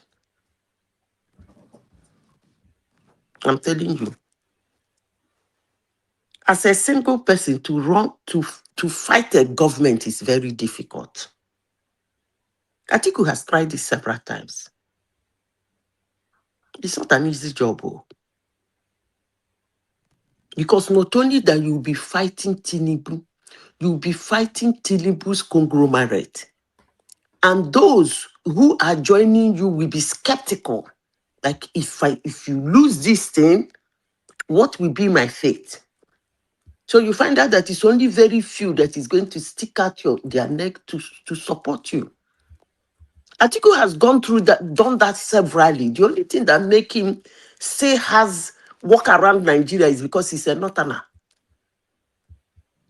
A southerner fight the government the way Atiku has fought government in his life. He wouldn't have a chance to come out to contest for any election. But he thinks he's unquenchable. Let's see how it works. But actually, why I came in is that it's not all about that. Those things are nobody is going to jail. After all, if Enefe didn't is not being hanged today, I don't know who will. So nobody is going anything. It's just to make sure the government have hold in their money. That's all. All right, brilliant. Stay with us, Azita. We start to do 5 minutes monologue as the room starts to populate somewhat. Ola, who started with us, floor is yours, Ola. We're talking about. I went immediately to Larry because I know he probably loves taxation more than he loves girls. It's one of those sort of weird people that obsesses with things like that. And I know, of course, you are not far from that space as well. The tax bill, not tax bill, or MOU with France that seems to be agitating people. What's your take on that space? Ola, good to have you. Hi, one man, hello everyone. You know, Nigeria is a drama space, you know, where even people that knows little to nothing about the topic becomes an expert. So it's not a surprise to me. It's not today, you know. When Third Mainland Bridge was being made, noise. Oh, runners to poverty. This thing is just a white elephant project. Imagine Lagos without Third Mainland today. We are doing Lagos Calabar. Oh, you put this thing out of without putting it in the budget, this and that, and they didn't even look at how that thing is being financed, how that the thing is being transferred. You know, so a lot of things will come here. When you say you sign a MOU with a company, it does not mean that you are signing like a contract that we keep paying. This is just like you need a service, just like a professional guidance. They are not saying they are signing technical support. You are signing, in form of technical service that they can advise you. You will still be the one to do whatever you want to do. Okay, France, we want to do this. What type of software do you think we can use based on your experience? How should we build this infrastructure? How should we architect this? Then, it might come to a stage where you need a French company now. That is where you start talking of money. You start talking of bidding. But whatever that is happening now is just a government to government. And I now see Nigeria that keeps shouting, oh, our data. Today, how many banking system in Nigeria is indigenous to us? If you don't know, you bank with some banks that are using Finacle. You are banking with some banks that are using FlexCube. You are banking. Don't go for OPay. OPay is Chinese. OPay that is everywhere. Yeah, OPay. You are using this Chinese Union Pay or all those stuff. You understand? You on your own, you were go embassy submitted. Even you were not even submitting ordinary data. You were submitting your mother's maiden name. There's no level of data that can go beyond that. You were submitting your mother's maiden name and your fingerprint. You see, shouting data. Was it in all the country that they place this terrorist sympathizer that was collecting data? What's the name of that guy? Pantami, that some people were defending. You understand? Your datas are out there. You're on Facebook. You're on TikTok. You are buying Microsoft. No, don't buy computer now. Because they tend to tell you, okay, if you click this thing, we connect data anonymously. They play. You understand? They play. You are in Nigeria. US has close to 10,000 satellites. They know what is under your soil, everything, your movement. If they want to pick you, if they want to pick you today, you use telephone now. You speak to telephone. You understand? They use satellite. They send your this into satellite. Whenever they want to monitor you, just speak like this. You understand? That's your voice that is captured already. We just go to where you are calling. They play. See, guys, there's no point of just panicking unnecessarily. You understand? This type of arrangement, it helps a lot. For now, like there's a part of solution that current tax rate, the federal inland revenue is using, and that they send the people to Montreal for training. So this kind of arrangement, sometimes when you have a solution coming from France and you need some kind of capacity building, the training, all those stuff. When you are applying for visa, it's even going to relieve you of some kind of pressure. Some embassy, they are just interested in denying you. But when you have this type of MOU, it makes a lot of facilitation easier than it's supposed to be. So there's nothing to be afraid of. We signed different type of memorandum of understanding with different country. We signed with the UK. We have the kind of agreement with some African countries. And if you see what Nigeria is doing, it's not Nigeria that is first of all doing. There are more than 60 countries that have done something similar. You understand? Like Larry said the other time, when you talk of these AI things, you understand? France is one of the leading country now, whether we like it or not. Now, this thing we help a lot. You can, when you have this type of corporation, you understand, you'll be able to trace money better. You'll be able to follow money better. You are moving money anyhow, you'll be captured. You understand? So it's a thing for us to celebrate. Let me tell you something about our internet thing you are talking about. You see, why I still favor some international company to even get involved. We used to have some kind of incident whereby some people internally will manipulate the data, the table on the application database. So when you transfer this into the company that build those solutions, because they normally lock it, you may not be able to decode it internally. So for those people that think they are fraudster to do something, you understand, when they get to them, they will unlock and see, oh, there's an unusual transaction, and they will give you feedback. Then, this type of architecture, once you put it in place, you are inviting a lot of cyber attackers. You understand? So you need to talk to people that they already have experience and they are going to build it, because whether you like it or not, Nigeria Revenue Service, they will be targeted, because all those cyber attackers, they will be always around to make sure that they are always there to make sure you suffer some kind of level of revenue loss. So you don't just want to start experimenting just because we have the capacity to carry all those blah blah blah. They play base 24, your national switch backbone that NIMS is using. Base 24 was not built by Nigeria. Postillion that InterSwitch is using is not a Nigeria switch application. You use Visa. So to me, I think it's a good thing, at least if it's going to help us to, even because it's going to go beyond the tax administration, it's going to help even up to manage financial crime as well. So to me, it's a good thing. I don't have any other thing. So everybody who they shout, you just they play. Say Tinubu no go even look at we know go even look at your face now. You understand? They keep on shouting. That guy just they do a lot of things. Is moving the country forward. And if you are attacking everything that the government is doing, it's good for your health. At least if you are not exercising very well, if you are exercising with your voice and your emotion, it keeps you healthy. So keep it up. So that's what I have about that tax, except you have any other thing to ask me. We were also talking about the now spate of arrests taking place by the EFCC, notably Idris Ngige, Abubakar Malami in custody, and then your good friend, General Christopher Musa. He has gone to visit the family of that brigadier general that was killed in such a gruesome manner by the insurgents. So give us a little flavor of those spaces.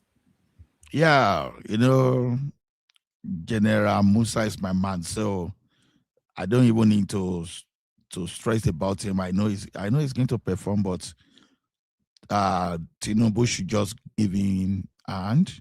I've given free hand, but I expect Tinubu to sack this spy that made Minister of the Minister of State. What's that guy still doing there? You mean Matawale? Yeah, what's that guy still doing there? You know, there are more and more information. I think I'll forward you some things that were sent to me. Actually, there are more and more information coming out about that guy. He's deeply embedded in terrorism, according to what's Bokarian. Yeah, that guy is there because you know I gave an analogy the other time. You understand? Like it just like okay, Patoski that used to be my guy in a bank, and all of a sudden he became my junior. If it's under me, I'd be suspecting him that Oga, why are you doing under me now? Oh yeah, come they go because I know it was my Oga. Why should my tawalisis be still under his this if he has nothing in his skeleton? It simply means that some people they don't have shame at all. And this is actually exposing that guy. Look at what happened in Kwara State now. Allegedly, they caught some bandits. Why am I even calling them bandits? Terrorists. You know what they did? They said, we don't have gun. No. Now Kwara State government gave us gun. Yeah, I heard it. But I said it in this platform now. How about? You understand? They say that Kwara State government empowered them. Now, see, it's very even difficult to even deny.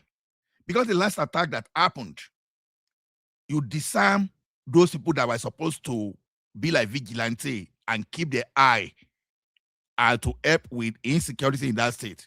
Suddenly, after that, there was an attack. You understand? So, a lot is going there, but I like this dimension of America because I think this man can hide under America, and I think having partnership with France too is another way for us to just move forward. You know, see, if Matawale is not resigning, Tinubu should just man up and fire the guy. Oh yeah, come they go. You don't see enough. Or pata, let them just put all the system under monitor, all his phone, everything. Yeah, but sorry, Ola, Matawale's association with terrorism is not new information now. It's something that has been very much circulating even since deep into the Buhari administration. So why did Tinubu appoint him in the first place against that backdrop that is a sympathizer of that narrative, even telling us to be understanding of them, that they are not bad boys? You see, one thing I don't really understand there is this. Now, El-Rufai failed background check. How did Matawale even pass? Because I think to some extent, Tinubu is naive when it's come to things like that, or because I want to believe that it's naive. Because can I ask you? He's not.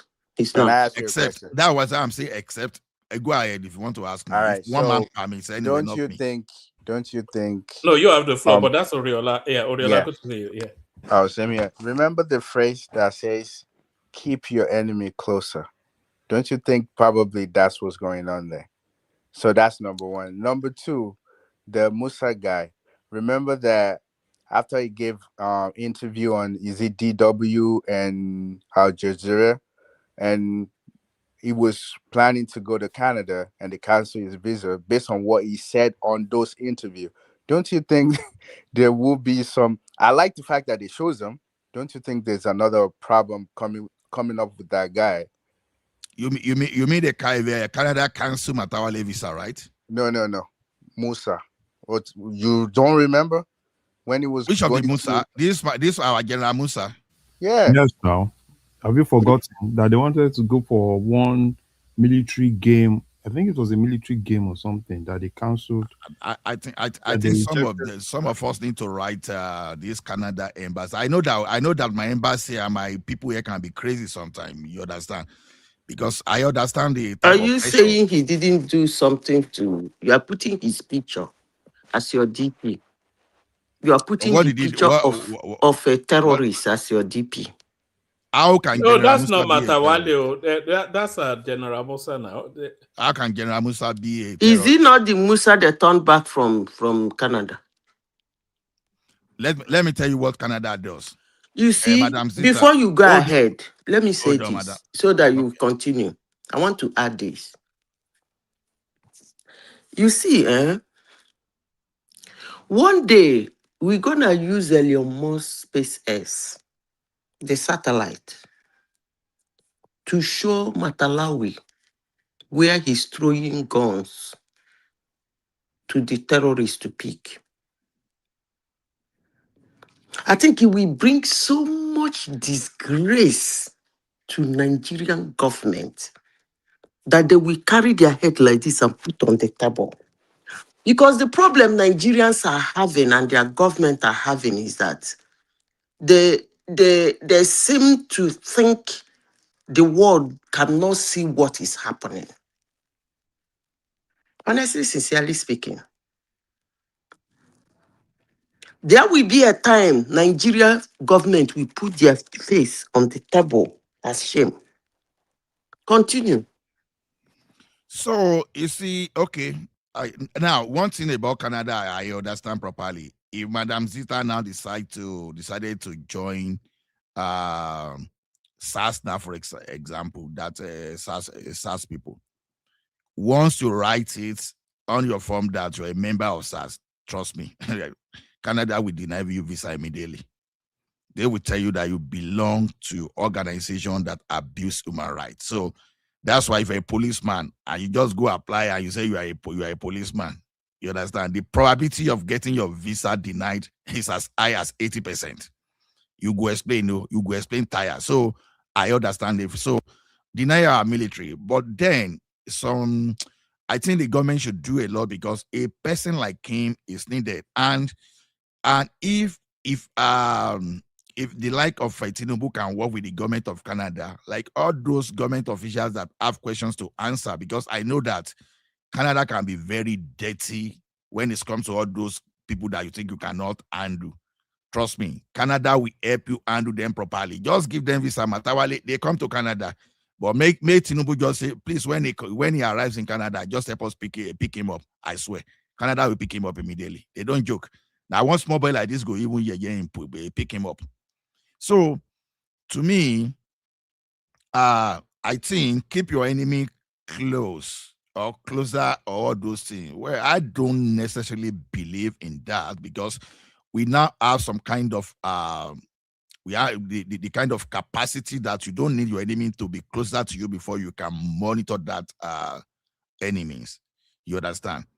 If I were in the shoe of Tinubu, what I would simply do is this: I will bug everything that guy does, including his shoes, including his washroom everywhere. The only thing is that in order not to violate, don't show his nude picture. That's the only thing. But I will bug everything, all his movements. I will make sure I trace everything because it's logical. Your junior now became your boss and you are still there. Doing what now? Get shame, Mr. Man.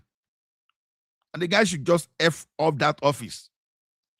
So, to me, it's an interesting situation now. So, I think, like I said the other time, Tinubu should just hide under whatever America is doing. I know he's doing a lot of restructuring, you understand? But I hope Nigerians can really understand what is happening now because I know some guys can still not separate politics from the reality. And I know that they are waiting for this man in 2027 so that they can remove him ASAP if it is possible. But what do I expect? I expect the people that will go to jail or that be detained. I expect the list to be long. Do I think the like of Amishi will necessarily be run after? I don't think so. I think El-Rufai is beginning to be very careful now. You know, a lot of them are beginning to watch what they say. But I think, where the fear is this, you understand? If they can implement this thing properly and they cannot move in money from foreign country or whatever they are moving in the money without the Nigerian financial system capturing them, then that would be good. That would be good because as it is now, I won't lie to you. Everybody here knows. If possible, for the lifetime, I cannot tolerate any Fulani in the position of power again. There are more than 400 tribes in the north alone, and there are several in Nigeria. So, so the like of article now that people may just because of settlement now be pandering to. You should know something about article. Exile is behaving like a typical Fulani man, born to rule, born to rule, born to rule, and that guy will destroy. The guy that is destroying his party. Obi went to that ADC, right? Thinking that ADC, they don't show him, say, no, nothing like a Zonio, nothing like all those stuff, you understand? You should just see. So the guy just go and get into, and anybody that love Nigeria now should just continue with Tinubu in 2027. If you think it's all about your tribe and you don't want to continue with Tinubu, okay. May your emotion help you. You understand? Because the same emotion, that's nine land us in the problem we are today. You know, when Buhari was crying that time, some of us say, this man that is crying. I say this man is crying that you didn't vote me early enough so that I can destroy you. You understand? I was not a prophet. It was just a simple logic. You can see it now. So anybody that is defending Buhari, you understand, you have me to battle with. Thank you. Let another person talk. Oh, all right, Brian. Excellent. Thank you, Ola. So I was going to go to Prince Daddy, but he's dropped momentarily. So we go to Zita. So Zita, we're talking about a tax MOU signed between Nigeria and France that's got Nigerians a bit concerned that France will be able to access our sensitive information. We're also talking about what else were we talking about? Yes, the whole of the North is agitated by this as well. We were also talking about the arrest of Chris Nguge and Abubakar Malami. Chris Nguge in Gige now in Kuje prison. Balami still in EFCC custody. So that they're claiming is politically motivated, but all of the reasons why they should be in prison is all well known to all of us. So we were talking about that as well. And then, of course, we were still talking about this bow and go. And by the way, we were also talking about this. Nobody has yet mentioned this. Excuse me. Nigeria set to enter security pact with the United States over rising insecurity. So all of those narratives that the Americans are about to send gunboats into Nigeria, they are sending gunboats, but it's only to give it to the Nigerian authorities to fight insurgency. So it looks as though this narrative now is turning to somewhat into a positive for the Nigerian state. So we're talking about those spaces. So to you then the floor. But I'll bail out. Let Ola bring it home. Molama Binojo also, but it's no wahala, woman. I did, but the one you discuss is they try to come. Even if no one come, just open it so that for those of us that want to continue. Thank you, Ola. I was hoping you'd say that. You know, it's just the yes. Anyway, I'll talk to you. Keep your phone open tomorrow. Then I'll talk to you. Then we see how we're going to progress with the platform. Thank you. I was going to say thank you for the super chat, but nobody super chatted us. Choma, please release Abbey because you have no reason to do that. Baba, please, can you unban Abbey from whatever clutches that Choma has put her in? Put him in. Thank everyone. Okay. I will start with the security part. If the security part is to give Nigeria sophisticated weapon, I don't think the United States is going to do that anyway, because it will end up in the hands of this recklessness. Unless otherwise, as you people say, United States want to set fire on Nigeria. Maybe they want to use that opportunity and turn Nigeria to Syria or Afghan or this thing, because having a security part with United States might mean, if it mean them giving us good weapons, then we're not going to use it anyway.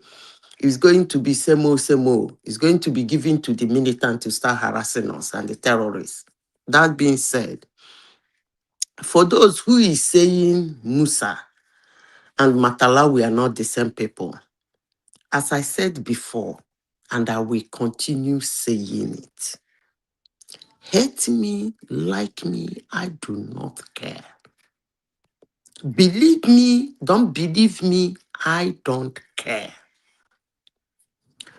The only time I will believe that Nigerian government is doing something is when I stop hearing regular names in the Nigerian military. As I said before, they are part of our problem, including that Musa. As I said before, he's not going to do anything. Can you tell us why you think Musa is one of our problems? It's one of our problems. Any military man that has been in government being in the military from the time of Obasanjo to date, and is a general, is a major general, should not still be there. They should fire all of them. Retire all of them and retire them ceremoniously. That is going to be the first step to solving Nigerian insecurity. But outside that, any other thing anybody is doing, believe you me, is a yo-yo. Those guys are our problem. The insecurity, yes, it's insecurity to an average Nigerian. People are dying. So it's an insecurity. People are being paid unnecessarily. So it's an insecurity to an average Nigerian. But to those people, it is business. You see, these people I have mentioned, to them, it is a business. And as long as they keep changing them like wrapper, that insecurity in Nigeria can never be solved. It cannot. Can I ask you a question? Go ahead. All right, so I understand like where you're coming from, that they should take them all out, retire them. But remember, was it last month? The Navy there was a face-off between one Navy in Abuja with Wike, and he got the order from a retired general. So don't you think even if they fire them, they will still have power and still control some of the military guys, even though they're retired? Do you know why the retired had power? Because No. his boys are still there. I repeat myself. Do you know why the retired had power? Because his boys are still in the military.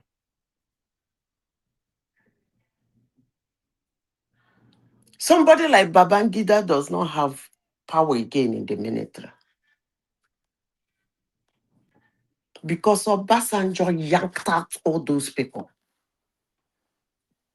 That's one good thing Obasanjo did to Nigeria. Did for Nigerians.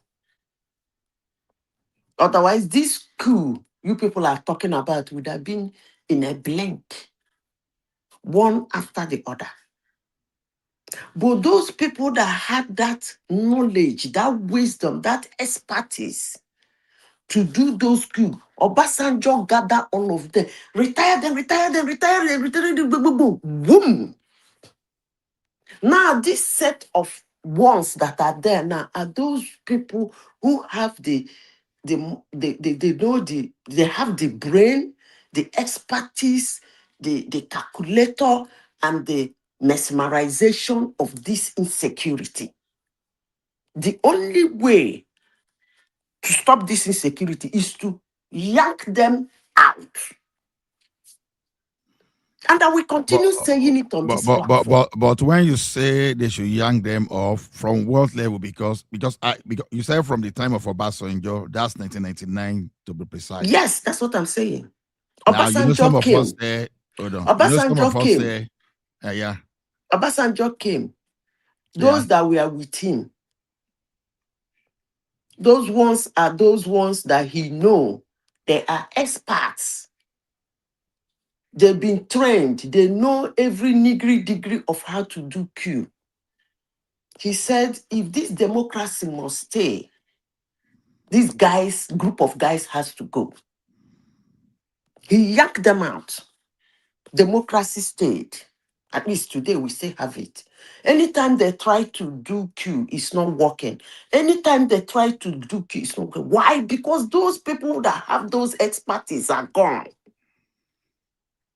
Now, the set now that he left behind, they have perpetuated plan of insecurity. To us Nigerians, it's insecurity. To us Nigerians, we are being pied anyhow. It's chaos. We can't go home. But to them, it is a business. They know the plan. They know the status. They know the characteristics. They know how to wiggle it. They can take picture after buying can you imagine a major general? They go to their family and take pictures. What do you do with that set? Count them, boom, boom, boom, boom, boom, boom. Move them out. Okay, can I counter your opinion and I will Go tell you ahead. why your opinion is dangerous? Okay. You see, when you consider what it takes Nigerian to trade someone from the cadet to let's say the level of a brigadier general, for example, those costs that you are looking at there, we'll be talking of millions of dollars, average of let me just say average of the worth of it. Let me say the worth of it is, let me put at the average cost of $1 million. You know, some of these guys, they attended different courses, they are experienced in international war engagements and all those stuff. Now, if you decide to take, okay, you want to, because what you are saying now is this: anybody that did cause. You're actually very funny. No, I'm coming. You said since the time of okay. Let me try one thing. When you said since Obasanjo, you are saying they should retire everybody that has been in the military up to 2007. That's what you just said now. So now this thing is beyond this internal war on bandits and terrorism. Don't forget too that we are exposed at the international border too. You know, we have some enemies that may be looking at our strength, and those people that were unable to talk before, You are they may trying just to use counter strength me, once or you you are lose your making a submission. experience. So experience. So that's what I'm asking. So is it not exposing our security architecture to some kind of? I will answer you that thing you just asked. You just explained, because that wasn't a question. Those things you just explained, I will answer you. I will answer you with a question. You said getting somebody to the rank of major general takes a lot of money, right? Yeah, Takes a lot of training, right? Yeah. To become a general, become a major general, become a captain, and all whatnot. He said it takes a lot of money and training. Yeah. Okay. And it probably take a lot of years, right? Yes. Okay. And what is your gain? No. You can't use. No, I asked you a simple question now. Don't, please, let's stay on the argument. You said it takes a lot of years, it takes a lot of time, and it takes a lot of money to train somebody to build that person up from grass. I don't know where you got that one from. Now, just let me just put estimates. Hold on, please. I'm talking from something I know very well. I don't know where you got to that to train somebody to be an expert. Is being a general is you move in ranks. A corporal might be more technical than you are. No, I mean they will Hold on, attend let lot me of finish. You training ask now. me a question. Let me answer you with free hand, free information. So you are saying that for somebody to cut off those high horses and throw them away? How do I know what is going to cost Nigerian to train people again, to bring them up to the level, and the years is going to take Nigeria to bring them up to the level of general? I don't know where you got that. Somebody must be a general to perform. But I ask you a simple question. Based on how important you think these people are, and because they are this important, it's a wrong time and a wrong decision for them to be removed. So you are indirectly telling me that at this point they are indispensable. The simple question I'm asking you, then what is your game? They are there now. With your so much years of experience, with so much money you put on them, with so much badges you put on them, and I ask you a simple question: what is the game? So do you want me to respond? Yes, answer me. What are you gaining from them? Okay. Now, I will use this analogy. Now, we say our police, they are not efficient today. Do you want us to take the police off the road? You understand? Do you want anybody to take the police from the road just for 24 hours and let's see how the I country didn't will say be? take people. I'm just giving an law enforcement example. No, agencies off the I'm road. building Though. my case. I Just said hold on. yank the people who have perpetuated those high-ranking officers. They are no longer seeing it as insecurity. It's a business, and I say remove them. No, Just I'm as coming. Obasanjo did. I'm And coming. you said they must stay No. You because said you those cannot people. remove them.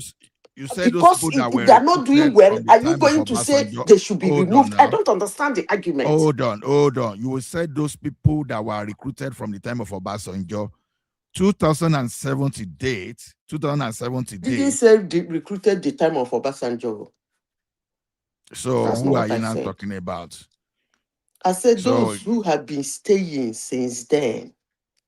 since the time of Obasanjo, right? I said those who has been staying. He yanked out his mates and those who have perpetuated. It's not. Listen to me. No. Those people Do that you know why Obasanjo we're start. having this argument? Do you know why we're having this argument? We are Why? actually having this argument because Jonathan and Tinubu are the only elected president. Maybe Yaradua. Yaradua was, I don't know, but Yaradua had a military background. So he would have actually gotten help. Jonathan and Tinubu are the only elected president in Nigeria that did not have romance. They were not part of the military, and they did not have deep romance with the Nigerian military. That is actually why we are having this argument. Because if they were retired military men like Obasanjo, he's gonna yank them out. We wouldn't even be having this argument in the first place.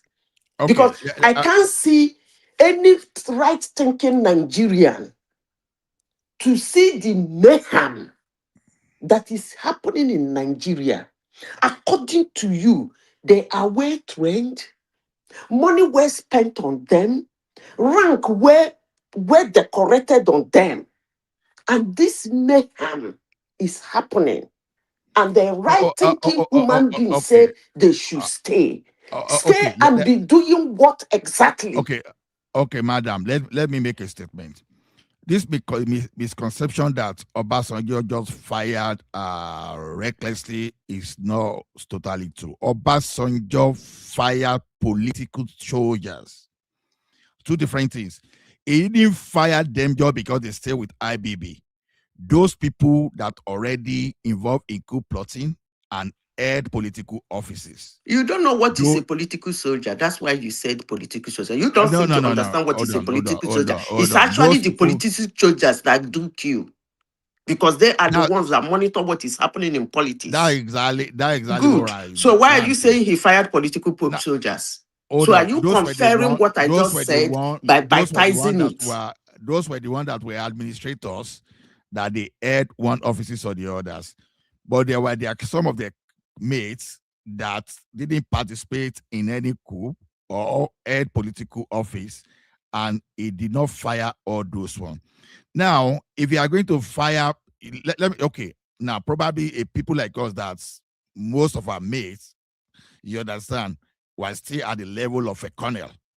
maybe one pocket or there, one here or there that are brigadier, right? So now we are talking of those people that were employed, or those people now. If we are going to fire some of those soldiers, we'll be talking of like at least 10,000 soldiers we go today. And these are experienced soldiers. So what did you get from their experience? No, you are not answering my question. You cannot. Are you keeping them for keeping sake? No. Or are you keeping them because you are getting the value for your money? That's the question I'm asking. Or the value for your time and the value for your labor. The level of insecurity we have now might be a child play if you fired all those experienced soldiers. We are just talking based on our knowledge, based on where we are. You understand? You are assuming now with what is happening in Nigeria, what you are telling the whole world now is that they are doing a great job, so they should stay. Hold on. When you listen to Ali Kefi, because if you remove them, the situation will be worse. I think so. I never see. Excuse me. I never see where somebody goes to work and then in the office the person has worked and he got up to the level of manager, and then his performance over the years has been poor since he became manager. He performs below average, and the company said, you see, we have made this man manager. He has been with us and he has been working with us.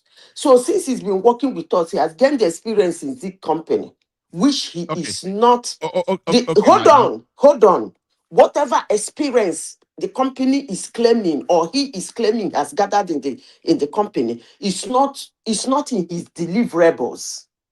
He can't deliver it. And the company said, because we spend money on him, he is now a manager, we are not getting our deliverable, he stays. That's actually what you're saying. Madam, you are well experienced. You understand. In project management, you have heavyweight project manager, you have a lightweight. Now, heavyweight project manager, they are the executive level that they can move. You understand? In fact, I had such kind of experience in the past. When a manager was blocking my projects, you understand, I had to find a way of talking to my director. Instead, my director was not even able to face that person. You know what my director did? He called his own vice president and they set up a meeting. There's nothing I could have done there if the vice president of that group said, we are not moving. At the end of the day, they will still tell you that the entire project, that the project manager is accountable for the entire project. But you are not going to move a needle without the heavyweight project manager. You understand? Now, the question is this.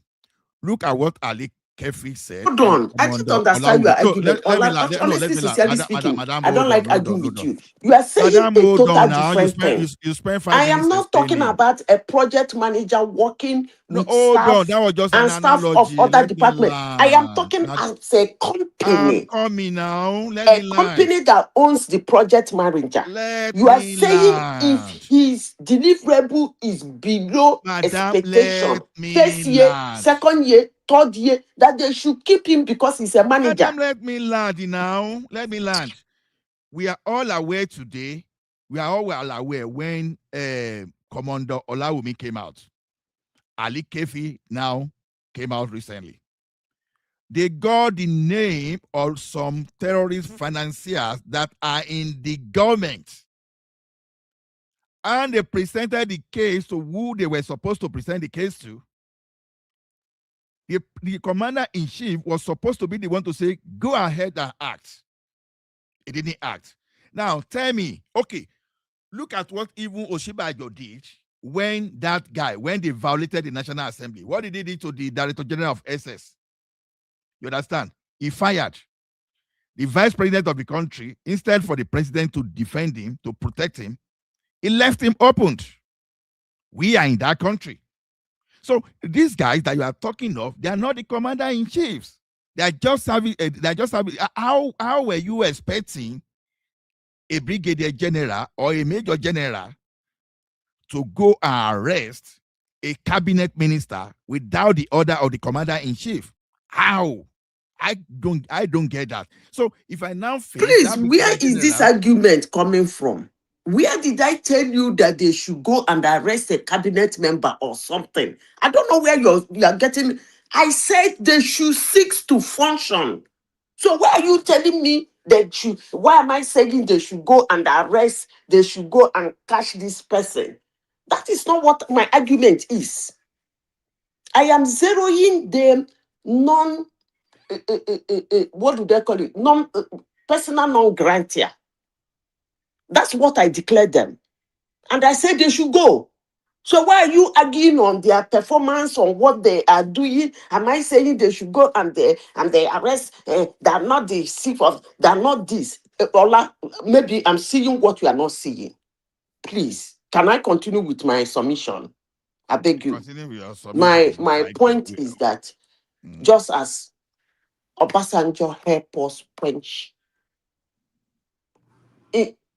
senseless queues in Nigeria, which causes a lot of fatality most times when they do it. Senseless queue in Nigeria. Obasanjo helped us match break for that one. So I am saying this group that are now, that the group of senseless insecurity. I want them face that. Period. I am not giving them a chance to act anything. Whether to catch, are they supposed to catch the terrorists? Are they supposed to arrest their sponsor? I am zeroing down zero performance. They should leave. Period. That's my argument. But if they're doing fine and you think you've spent money on them and therefore they should stay, and they believe that their actions are limited and that's why they are not performing, I wish you and Nigerians luck. But for me, what I see, from what I heard, with information in my hands, as long as those people are still there, insecurity in Nigeria will never be solved. Period. 3 years down the line, call me back. I will remind you, but I said it. Madam. So let me go to the next topic, if you will let me. Okay, go to the next topic. What is the next topic? Okay, we've discussed about the tax. Have you talked about the tax? I don't even know why. Well, people might see it as negative, but I will see it as positive in the sense that they see what they want to see anyway. But having a part with them means you can now question what they want to see. And then you will have a look at what they want to see. Period. There is a rule now. But saying for them to see, they're going to see this, that they can't see whatever they want to see. They want to see it anyway. All you are into tech now. No, of course I know. The data that insider can even sell. So what are they talking about? So if they are having a part, it means, to me, it means some sort of restriction. But for somebody who doesn't understand, we see it as it's time for them to see. No, they see whatever they want to see. But now you can ask them, but we didn't say you should be seeing this area now. Why are you seeing it? That's just it. Period. Next topic. Do you want to speak on this Kwara bandit that said the governor of Kwara State equipped them? Do you want to speak on that? So what I'm saying is that I have always I've always been saying this on this platform. As I said before, There are some weaponry and arms and ammunition that an individual cannot buy. I've said this several times on this platform, and people abuse me and call me all manner of names. I don't really do care anyway. I will say what I want to say. My judgment bows to none. If you know me, you will know that my judgment bows to none. I don't care. That things, those boys, look at the boys that are handling those guns. Ola, you have seen pictures of those and videos of those militia and militant and terrorist group. Look at them very well. Please be honest to yourself. Those boys look like people who can afford those guns. Yeah, you know that was why I was telling you the other time that retiring all those officers will not solve anything. It's going. That will be the final information close. Okay, no. Let me tell you what. Information close.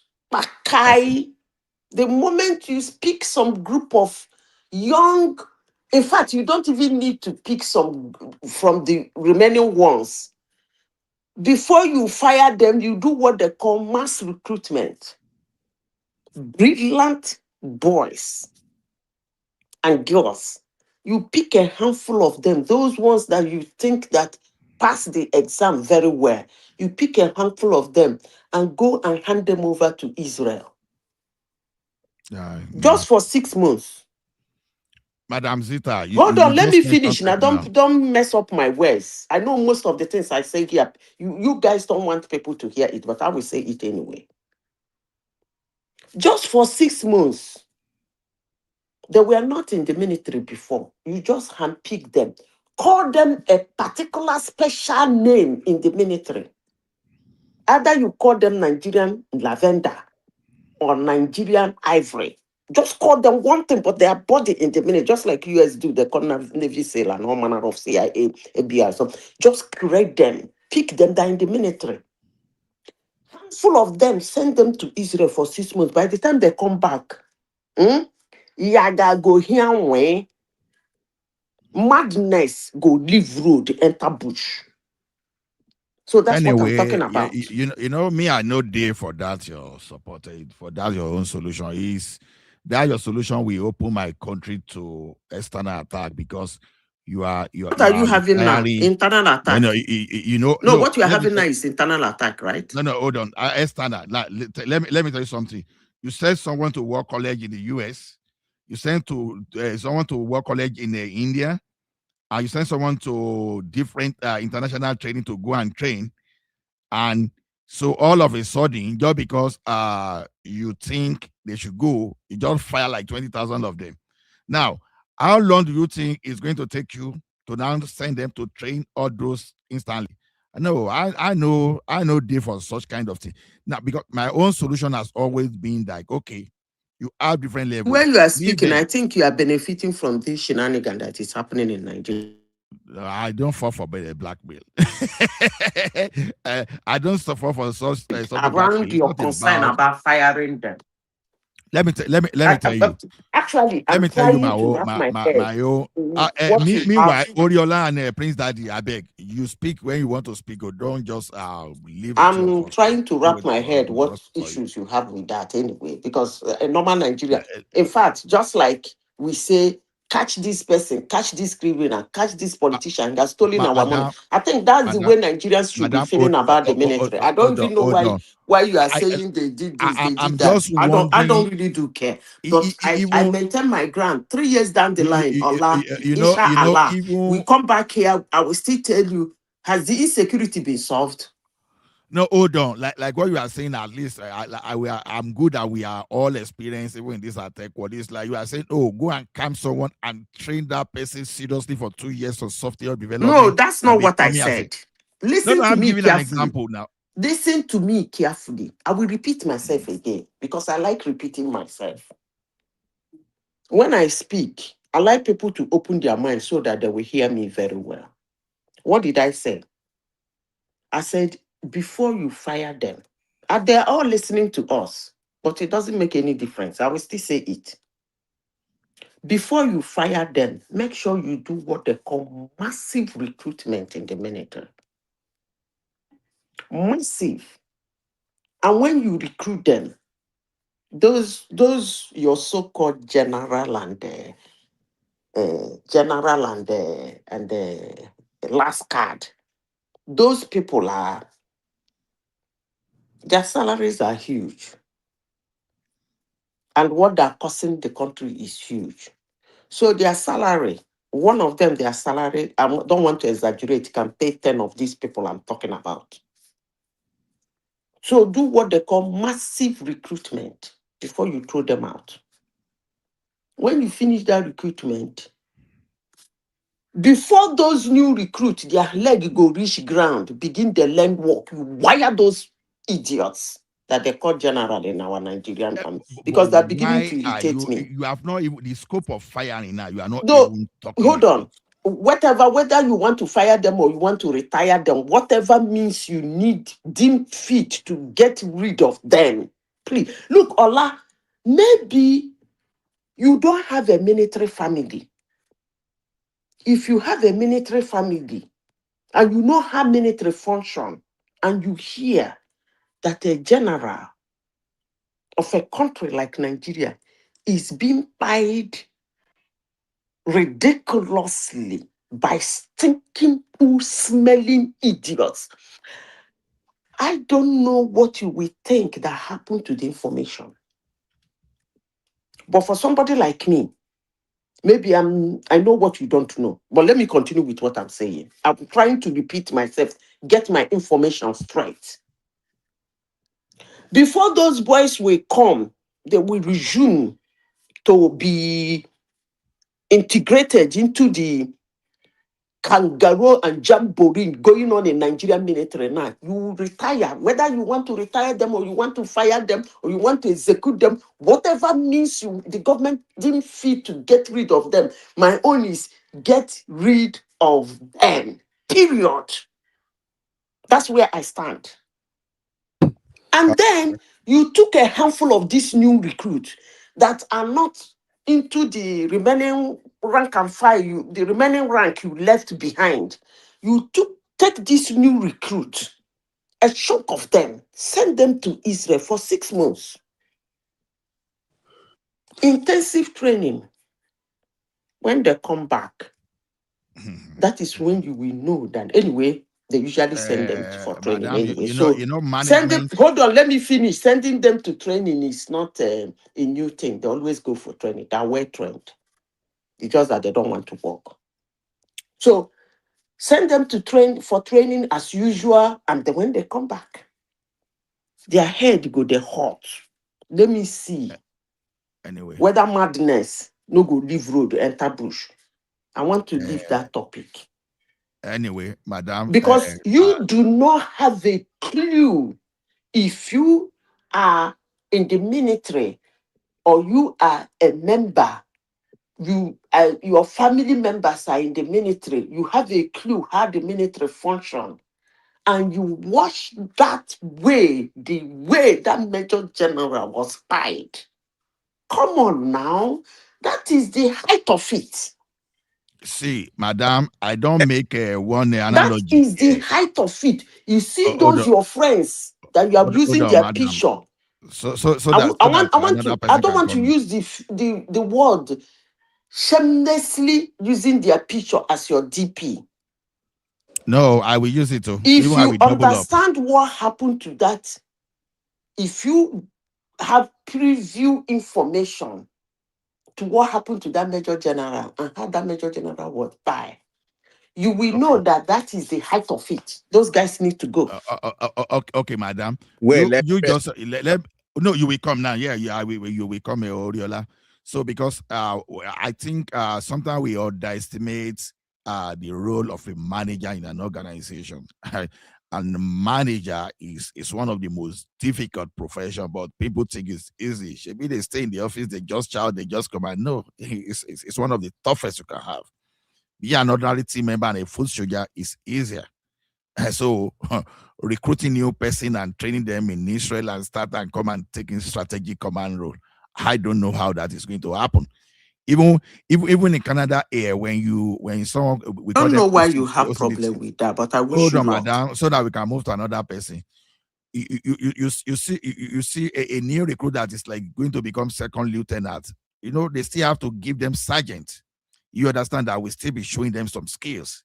You understand until they are fully ready.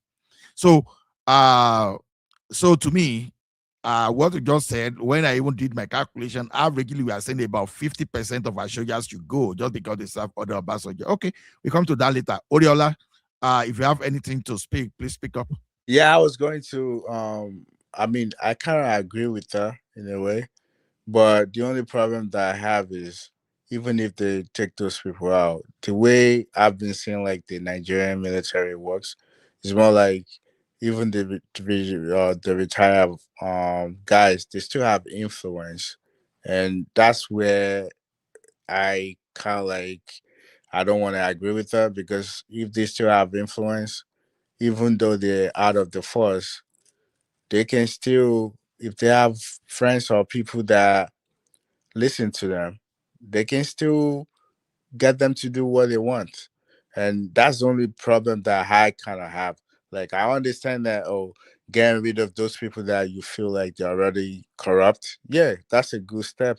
But the thing is, if they're still going to have influence, and I'm not sure if this is true, but from what I heard, it's more like when they retired, they still give them some military guys that stay with them, that when they're going out they still follow them. So if they still have capacity or they still entitled to those things, it just, to me, I don't think it would work.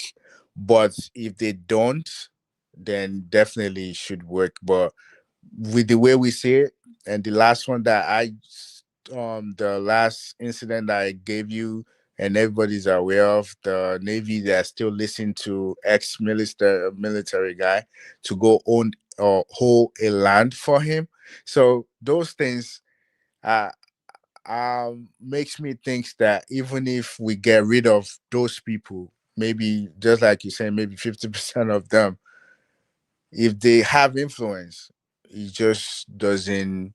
I don't. I don't think it's going to work. That's what I want to say to that. Do you want me to no response? Do you want me to speak to other things?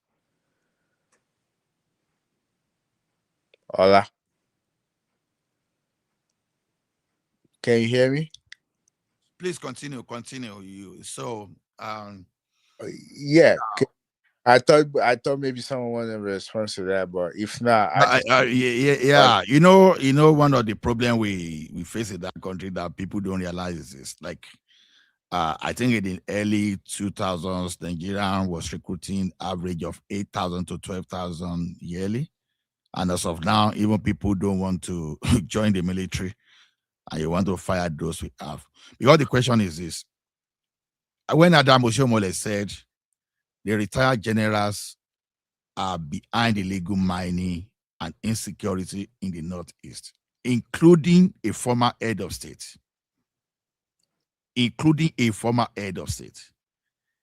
I wonder how a major, a captain, or brigade or brigade commander in the military will go there. Because the thing is this, those guys going and arresting all those people may be very easy.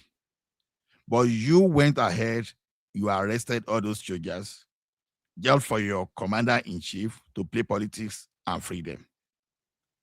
And you know how bad that thing can be. Yeah, but those military, they the ones safeguarding the mining area, right? So No, that's not even the point. You get my okay. Let me give you an example now. Tinubu ordered that all the police guiding VIP should be withdrawn. As Tinubu was getting feedback that they are yet to withdraw, it's existing. That means that the level of authenticity is it means business. is assisting.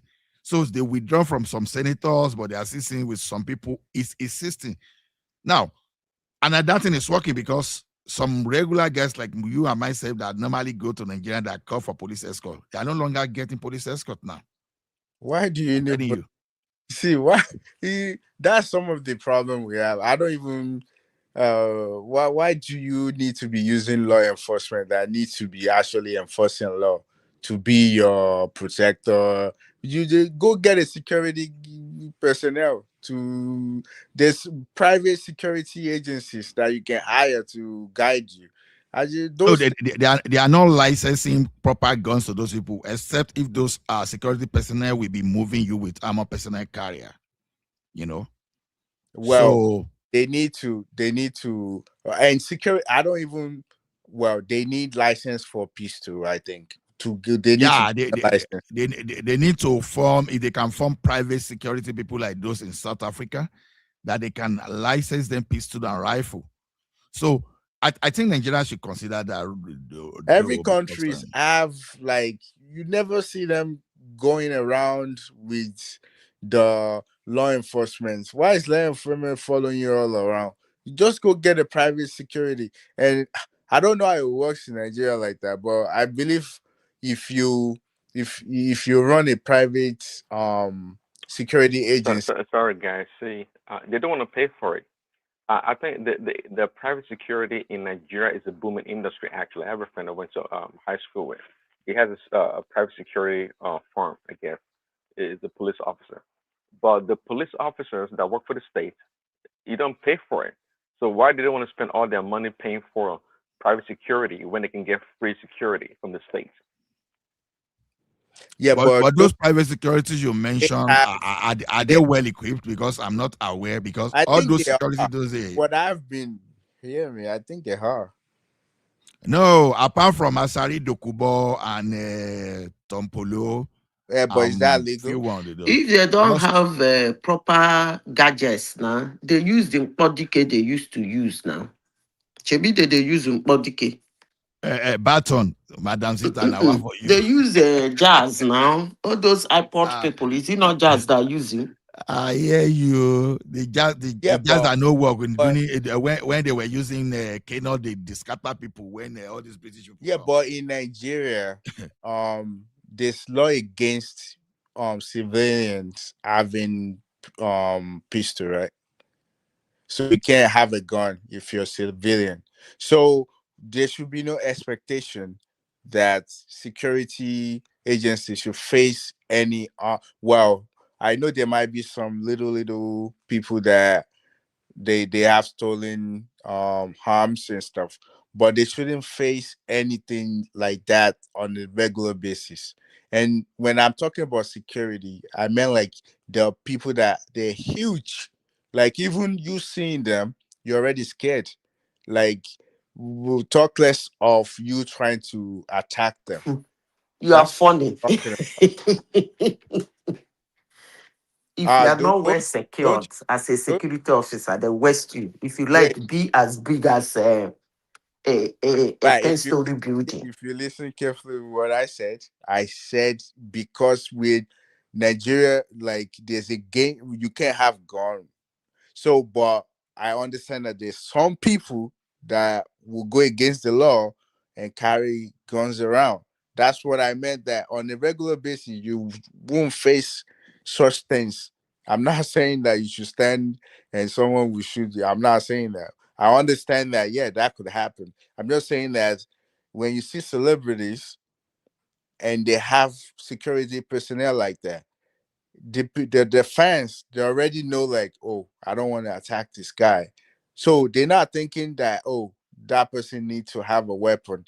They already understand that, oh, with a huge person, I can't fight this guy. I have to respect the celebrity. I have to make sure I do things right. That's what I'm talking about. Because majority of celebrity in Nigeria too, they run around with this police escort and stuff. So I understand. I'm just saying that there's some little things that can still be in place instead of trying to wait for, oh, you need to have weapon before you can before you can go around. That's what I'm saying. Because I believe that if we have, I mean, I've been to some clubs in Nigeria. I've been to some weddings. I see those huge guys, and people understand that you have to respect whoever they're securing. So instead of waiting for police to do all these jobs, because I don't understand, police don't do this job everywhere. I think it's just Africa that we disrespect the police to be carrying posts and all of that. That's what I'm saying. Yeah. You see,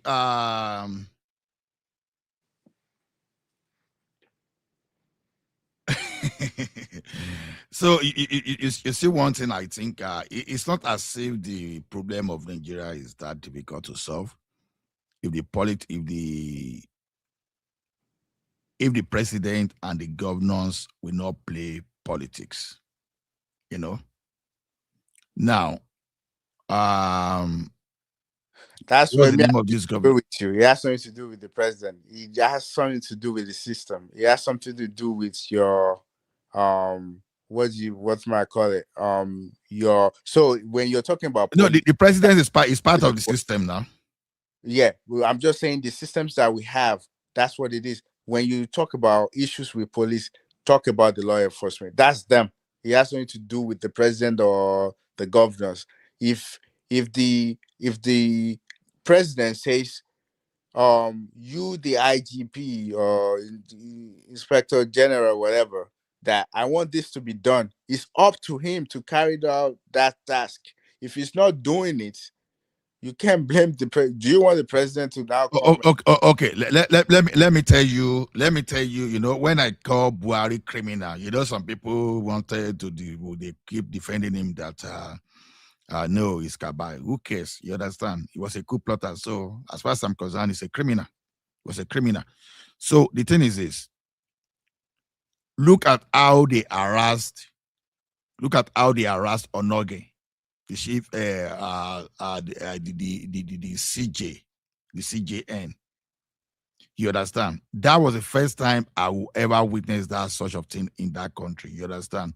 You violated the constitution, you know, the principle of power separation. You know, they went there to harass that man. You know, you can't do that in America. You know, despite the fact that Trump has been trying some funny thing, you know, your judiciary is still standing. So, but in Nigeria, what happened? Even the citizens supported. You understand? Without even getting that evidence, you know, once you throw money figure in Nigeria, even someone that was not even aware whether that thing was true or not, they move immediately. You are always guilty once anybody accused you in Nigeria. So look at how they harassed that man. At the end of the day, they found nothing on that man just because they wanted to move him out and put the person there. Why did I say this? If our institution is so strong that the president of the Federal Republic of Nigeria or governor cannot harass anybody, then that's understandable.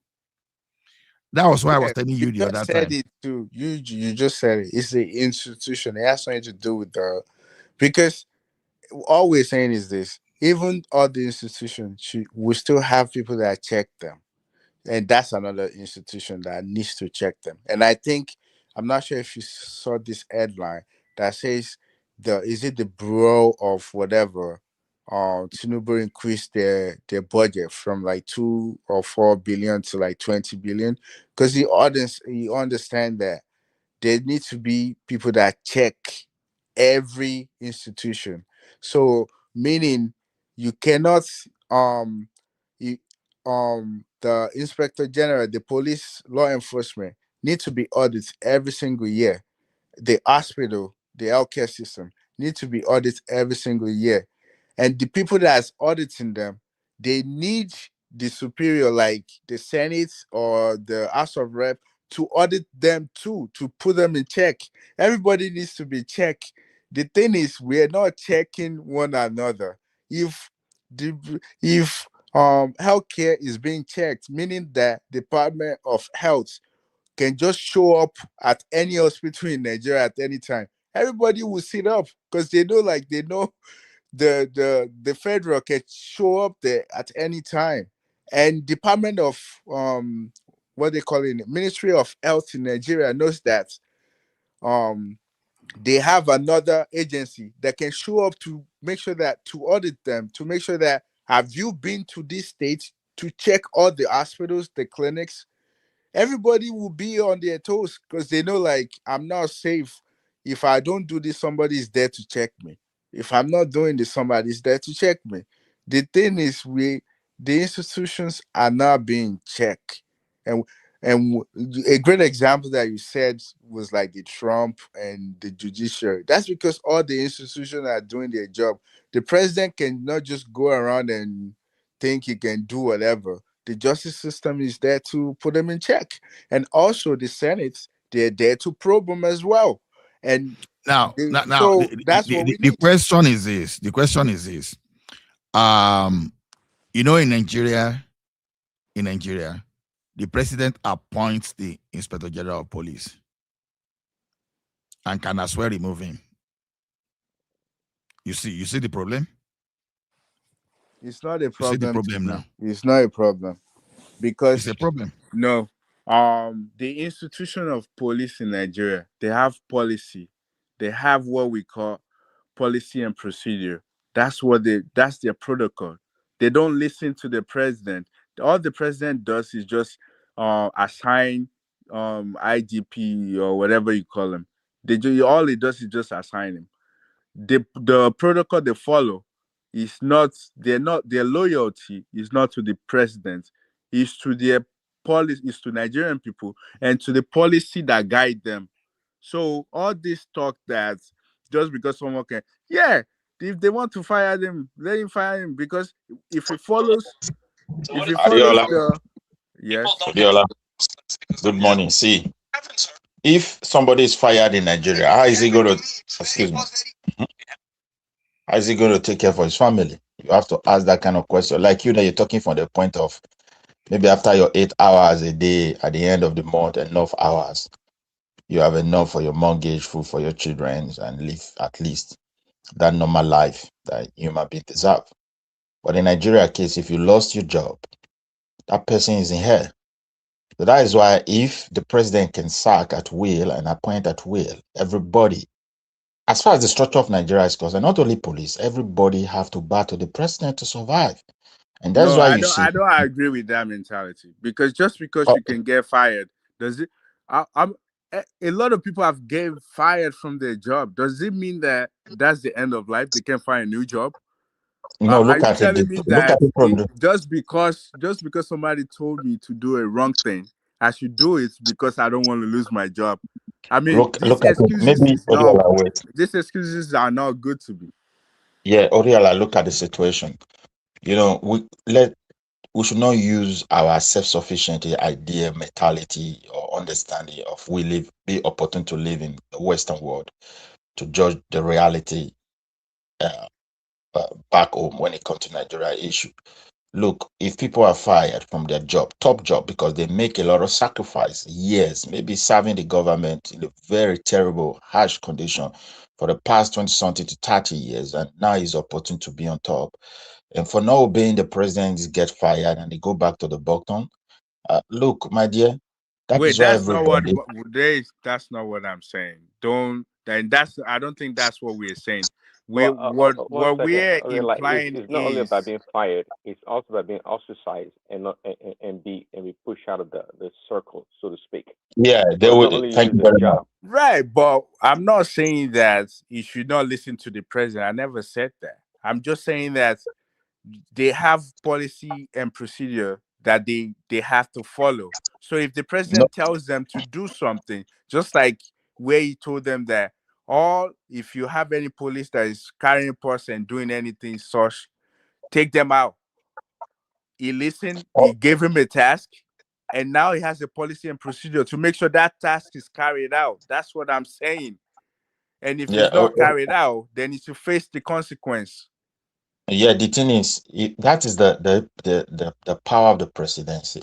You see, the will for things to change. If they activate it as a president, everybody will obey. Wherever direction the government want to steer the affairs of the country to, that is what people obey. Like all these police escorting, and they are all It's not the illegal. that you see. This is the mentality it's not the president. President is just one person. Nigeria, every institution in Nigeria has what they all have. This policy, a mission of what they should be doing in their job. When you get a job today, they give you your job description. You know what you should be doing. This excuse that the president should now be the one that is steering the Okay. wheel of everything. Oriola, I made one example the other time. It's like you are not following. Now, when when Buhari was sick and Oshibajo was saying step into issue. Now, the Forex, Nigerian Naira started getting stronger.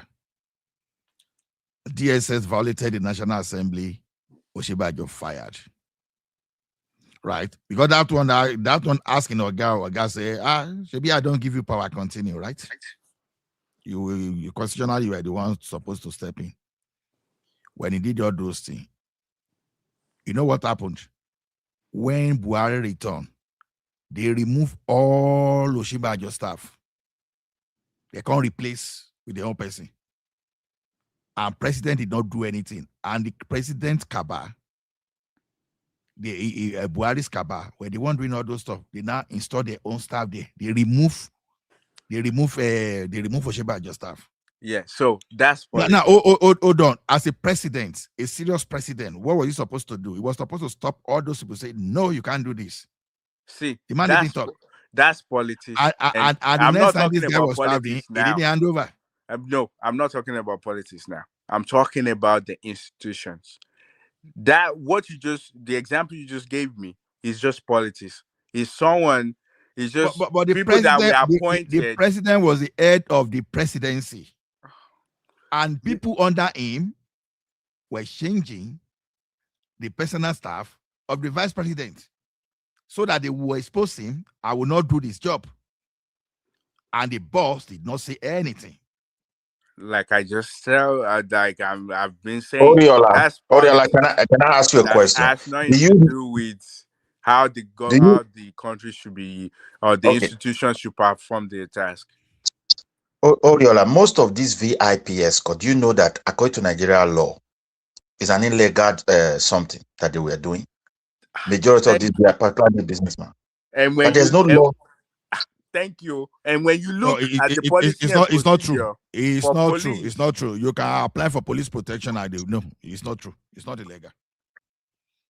Maybe some of them may be doing illegal, but most of them. Look at the way. Okay, let me put it this. Let me put it this way. Yes, if you can apply for that police or something, I will tell you, because I have a friend who is who happens to be, at least to some levels of higher rank but he told me, look, most of these police escorts you see everywhere, they're just illegal.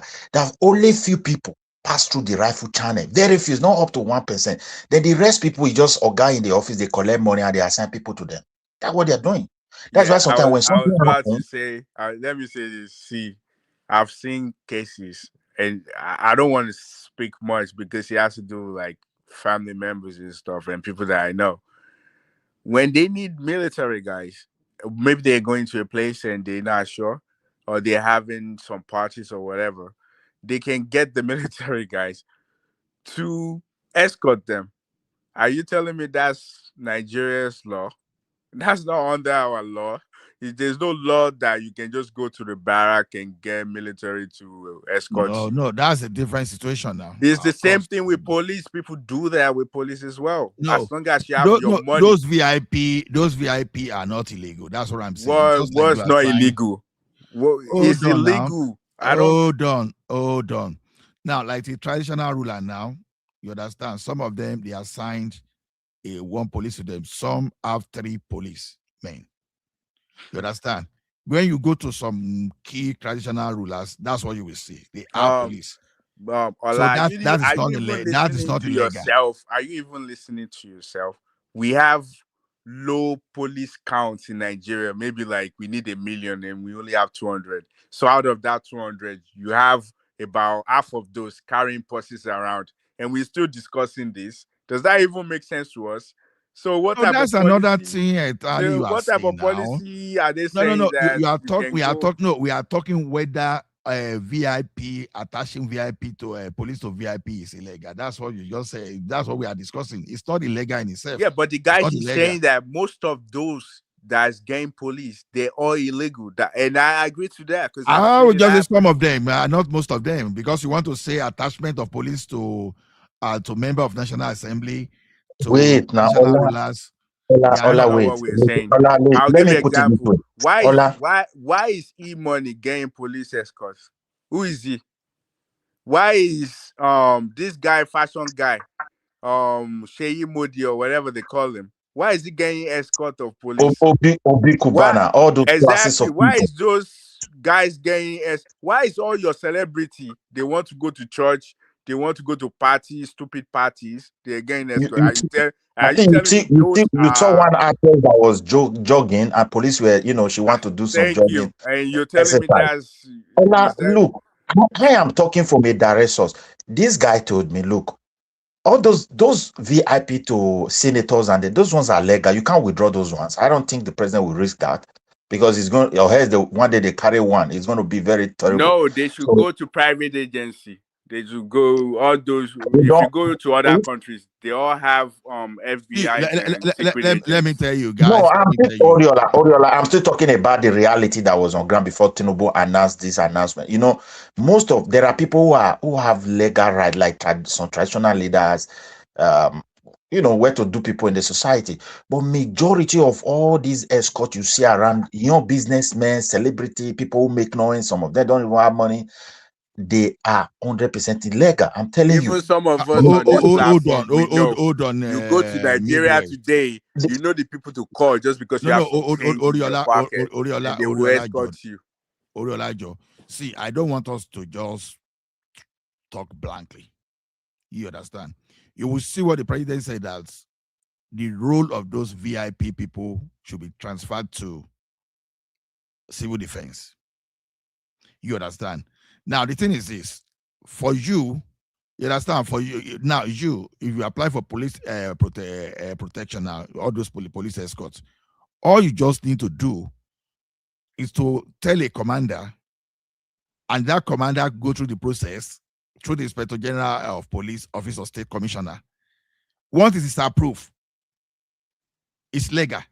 So you cannot say, all those will be Kubana you are talking about, whether they know the police commissioner, and the police commissioner just approve those escorts to follow. It's not illegal. You understand? So this thing you can go to the section 2149 of 1999 and look. Look. There are due process to really have people police to guide. That's what I'm saying. You didn't assess. Hold on a moment. Let me round up.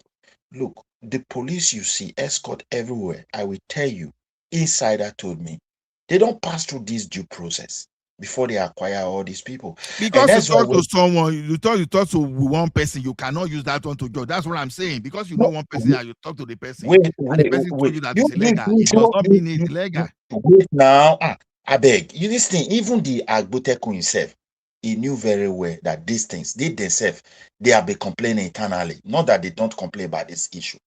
You understand what I'm saying? But they couldn't stop it because the power from above was not willing to support them. Look, we're talking about some, how will I put it? People who are a little bit influential and they don't want to pass through the rifle process. Take, for example, this order is just direct from Agbotekun. People will fight it. If that's not taken, they will create problem for him. If the president power is not there to protect him. So this is what I'm trying to present. If you like, you can argue it. Oh, it's legal. People have been, the legal procedure that no, people don't follow because they don't pay to the government. Go to the, if you tell them to go and check where people pay to Nigeria government for having those police to escort them, you will only see few numbers there. This is what I'm trying to present before you. They pay for it. You're supposed to pay direct to the government before it happens. And if you go to that record now, you will not really discover that indeed majority for many years is just illegal. I see your statistics is what I have problem with. I'm not saying some are not illegal, but how did you say that most of them? That's what see. Let me tell you one thing. when you go to banks, you will see that so police are attached to the banks. Yeah, some of those police will still be the one to guide the MD and all those stuff. And some of those police you see around back now, some of them were as far back as 2007, 2008, they were earning as much as 5,000 naira allowance daily. You understand? Wait, MD is So getting some of police. those attachments are not free too. They're not really Wait, free. MD is getting police escorts. The hell? See, A bank Ola, MD, of course. Ola, don't bring bank in. Bank will not do. As I told you, it's not all of them. Bank will not do that because it's a company. The manager will not take risk to go and do. If anything happen, that place is very. I don't know. It's like a flashpoint for anything to happen. Let's put it that way. So they don't do that. But when you see all these escort, one, following so many individuals, sometimes who are they? Nobody. And those ones, I tell you, huge percentage of them. Even my brother with the police, let me tell you, there's a time he escorted white people. It was still illegal. I'm telling you. Hey man, why should police be guiding the bank? I mean, if I may ask you, why should they be guiding the bank? It's because of high level of criminality now. There was a time when they were. See, this is the problem we have now. See now, now because it's bank now, you see it as okay, they are supposed to be there. What happens to private security? How many banks they for some state now? Even some local government not even get bank as we talk so. So you can't use that as is the one. I don't get you now because I know there was a time that even the commander of police then there was a time that he was saying that a bank should go and get armored personnel carrier to be moving their cash. That was when I know that okay. And the bank, the bank. You know why the bank did? There was a time when these guys were attacking these armed robbers, even with all those escort and everything. So it became too much, and that's why they were now recommended that they have to have a very terrible vehicle that those people will understand that this mission is not, but to also save their police, their men also. They make those recommendations. That they have to have safe. So that is why what they did in the. Remy, welcome, Gary. I think you are going to rescue me from the hands of Midwest and Oriola. Okay. How you there? Can you hear me? We can hear you. What happened to your nose? Sorry, I have a cold, but I'll try. But I don't even know what we are discussing about. I just get up and I join. Okay, we are discussing about the memorandum of understanding that Nigeria signed with France. So people are saying that's national security, that they can know where Remy is now if they want to know today, and they will know how many wives you have, Yeah. Those stuff. So, and I don't know what that would do for them. Then in Kwara State, someone confessed that government gave them gun, all those stuff, Yeah. I've been telling people that are from Kwara State that if Yoruba Nation want to go, I don't want Kwara State to join us, especially Ilorin, Then I think when it comes to about national security or something like that, unfortunately for most African countries, we don't have the technology. If we do have, we don't need anybody assistance. But unfortunately, we do not have. I don't know whether we have the experts that can do that, or whether we have the machines and machinery that can help us to do that. But if we do not have, we have to probably liaise with those that have. And nothing comes for nothing. And nothing comes for something. So to me, I think the first issue of about knowing your country is having a good database to know all the people in that country. They should know your name, where you come from, where you are residing, what's your work. Immediately you move from one city to another city and you want to live in that city, within 24 hours, you should be able to register there. So, but for now, we don't have the database. So people are just moving around as they like. And most of our neighboring countries, they just move in and move out, especially from our porous borders. I think the French are coming here to help us. And I think sometimes most Nigerians always think that the people in government, they don't know nothing. No, I don't subscribe to that. Even before they signed the memorandum, they too will have, because most of the people that works in the foreign affairs and international affairs ministry, I mean the top one, they are also experts and they've went for several training. I think to me, I'm not afraid about that one because they are not saying they are coming here to control your president or control your governors or control your local government chairman or how to administer or how to rule. So nothing big. Even if you sign that security pact with America, sign with China, Nigeria will still raise eyebrow. They will tell you, it's not good, it's that, that. Then tell us other alternative that you have. If that one is better, then people will not say, okay, we can jettison that one of France and then move on with another country. I don't see any big deal in it. And about that one, you talk about Quara. I'm not really surprised about some government officials because to tell you the truth, I always say this: these black people, including me, we are being bombarded by religion, and unfortunately, there are millions of people that are gullible. They don't know nothing. They just follow like that. And they're using them to wipe them to left and right and anyhow they like. So you will discover that most of these people fighting, if you ask them, why are you fighting? They don't even know what kind of ideology is it that you have to go and buy other people before you can think about buy people just to maybe follow your religion or follow your ideology, or maybe it's not your tribe, my tribe should be there. What is so crazy about power that you have to be there? Because to be a governor for a day is a lot of headache. But the way it's now in Nigeria, because it's easier, you don't need to do nothing. Just sit down in your state and get the allocation every month, and then you distribute it as you like. But the moment each state now controlling their resources and paying 50% royalty or 30% or whatever they agreed up to the federal government, I'm telling you, all those people looking for money and power, it will die down immediately. Because at that time, you have to think about how do you want to develop your state? How do you want to pay the civil servants in your state? So many things that have to come to your head. So it's going to be a hell of a job to become a governor. Even a local government chairman, it's going to be a hell of a job because it's from the state cover. They have to pay the local government. So we still need a lot of reforms in so many stuff. But I think with time, maybe we'll get there.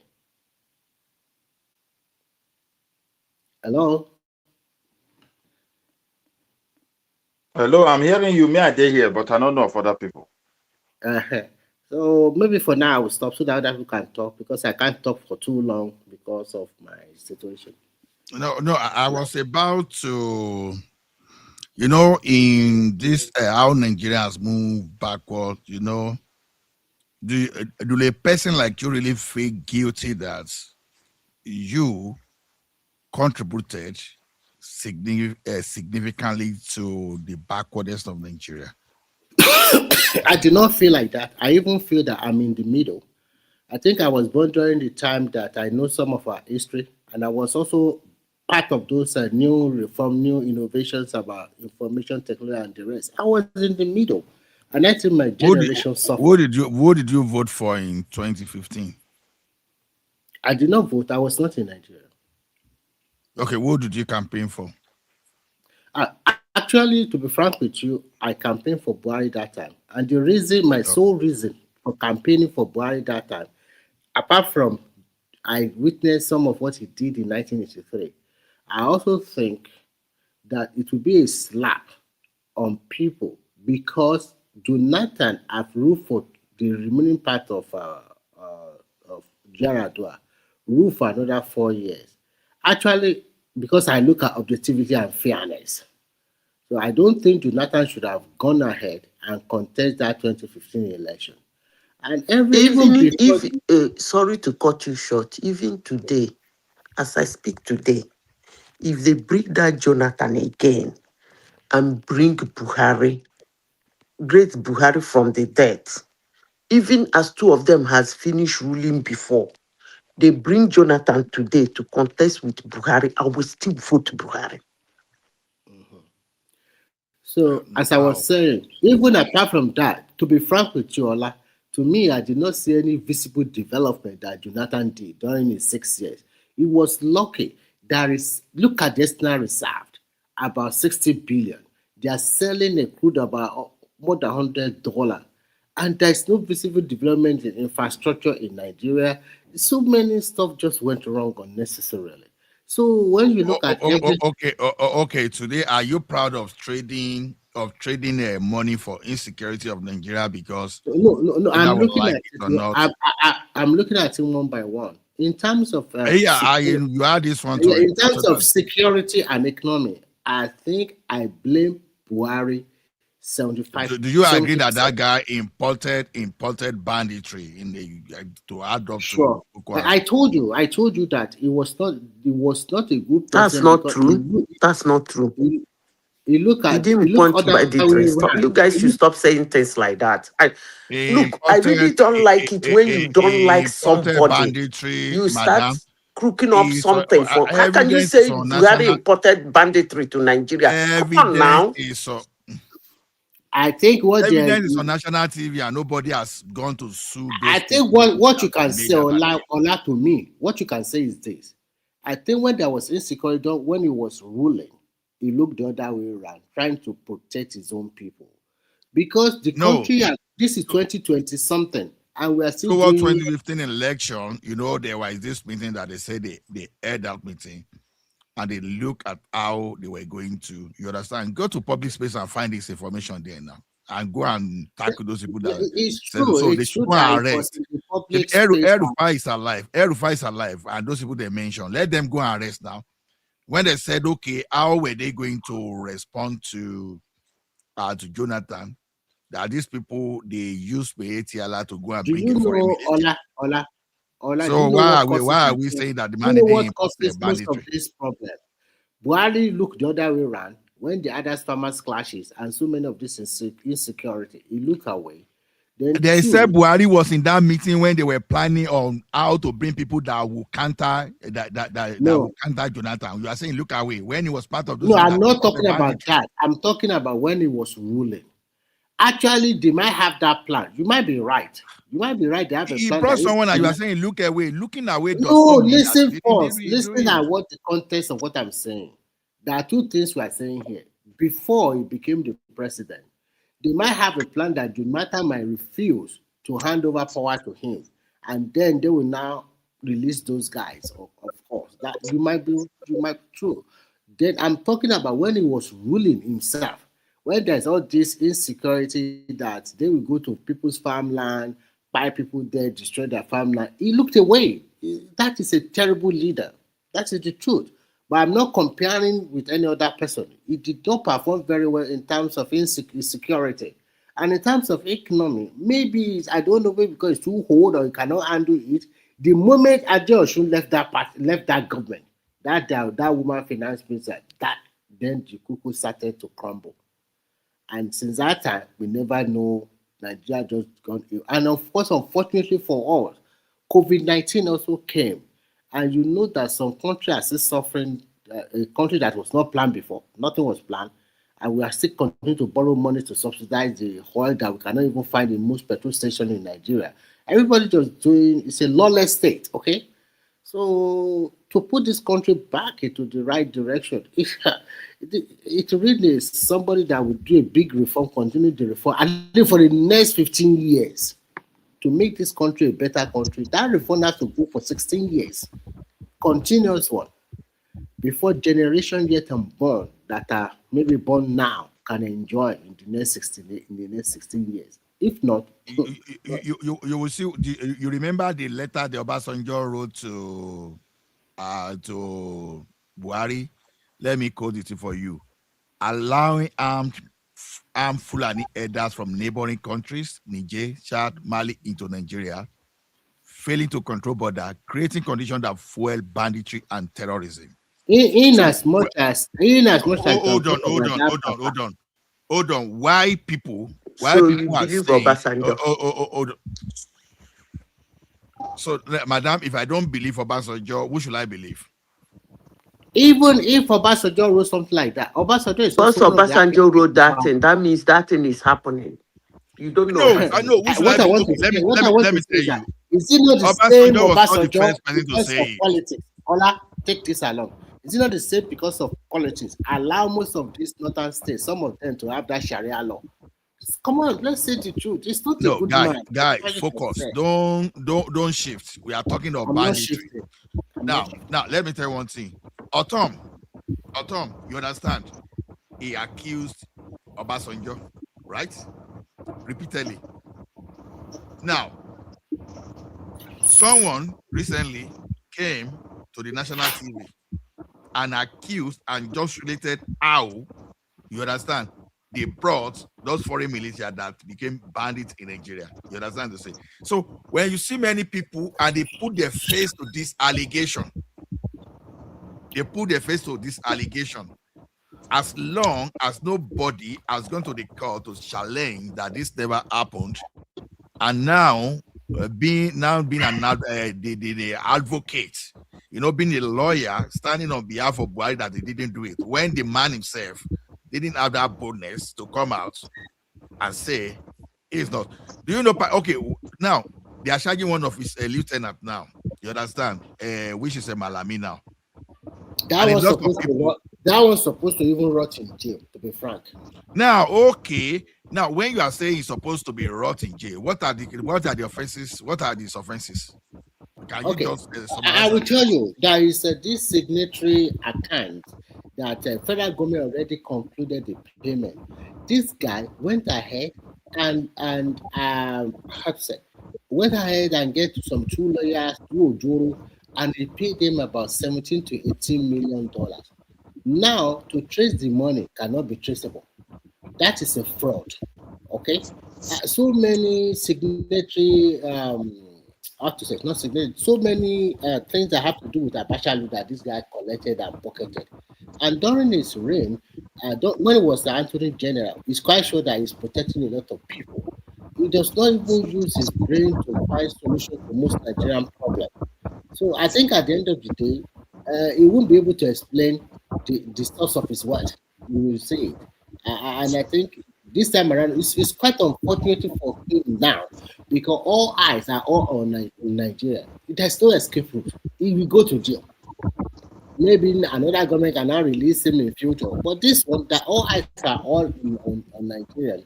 I think, unfortunately, it's not in the ruling party as well. I think it's as good as gone. Forget it. And I can see this that Malami is being investigated for terrorism financing too, right? Yes. It can't go conflict. So many, and I don't doubt that guy can finance. I don't doubt it that guy can finance terrorism. He's that kind of guy. Even I think El-Rufai should also be checked very well. El-Rufai already confessed that he financed terrorism. So what are you talking? Banditry, at least? No, I don't. We are talking allegedly. We are not sure whether he has confessed. He said he paid the bandits so that they will stop buying his people. When you pay bandits, what do you expect that the bandit will go and do with money? Someone committed. Okay, see, you guys are not even looking at this thing, and look at what the Nigerian government has been doing that you guys are not looking at. Someone went. 5 people molested. Let me use it. The molesting women did a lot of things to people, kids, and this same government is aware of campaign of pardon, reintegration. You understand, of bandits, of terrorists. So let me tell you one thing. What else do you really want to say? Just because they are not carrying cash directly and giving sometimes, you think how do you explain sponsorship? I know you have a very good point. Because they are not separating politics from real security threat in that northern part of the country. They were thinking that it's our people. Are we going to fight them? But you are using your people to terrorize the rest of the country.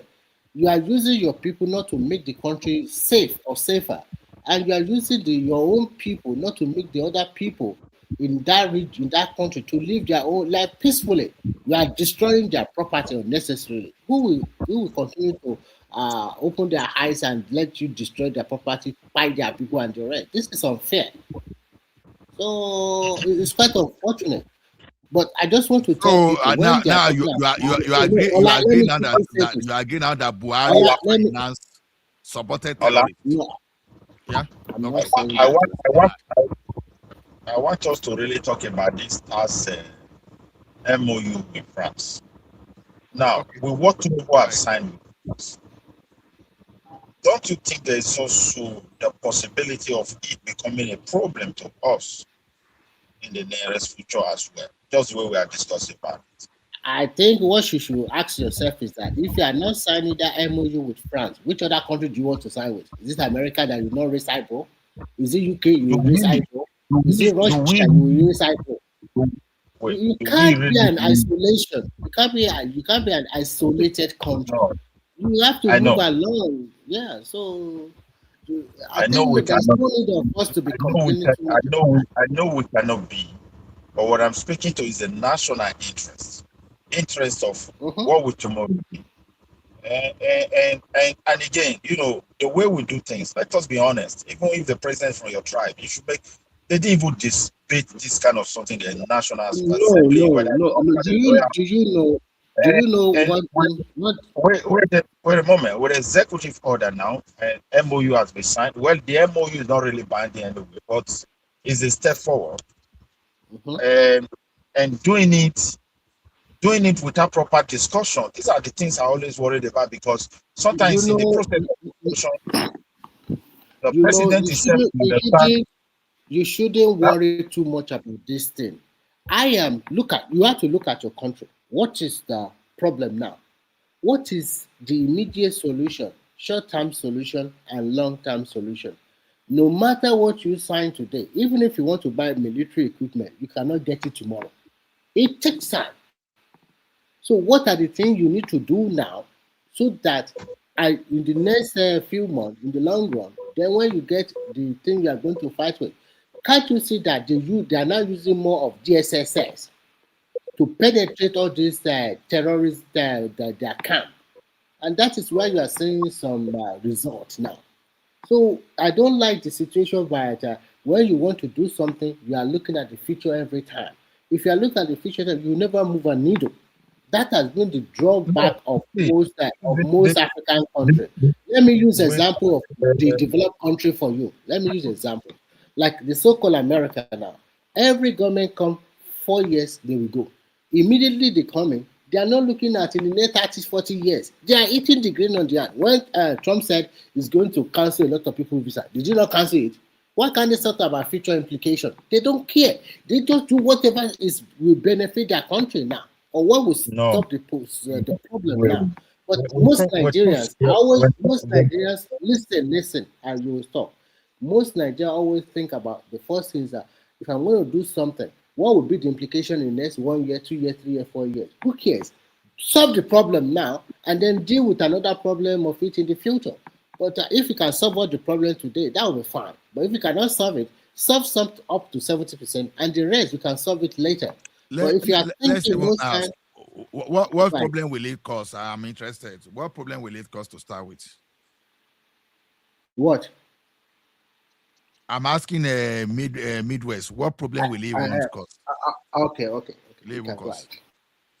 The thing is this. I cannot say it will cause this kind of problem or the other, but it's something that have to do with national data. Although we have been careless with our data for a very long time. So, and France as a country, my worry is this. There's always that kind of, I don't know, the kind of words that we use between the English and France. It's like a kind of jealousy, I would call it, or a little tiny jealousy between both of them. Midwest. I think you hold on a little bit now. And, we are also English colony. America is watching. United Kingdom is watching, and France is coming for this kind of MOU. And the thing is very important to I can say the entire. Okay. What do you understand about that MOU first of all before you talk? Because you have to understand.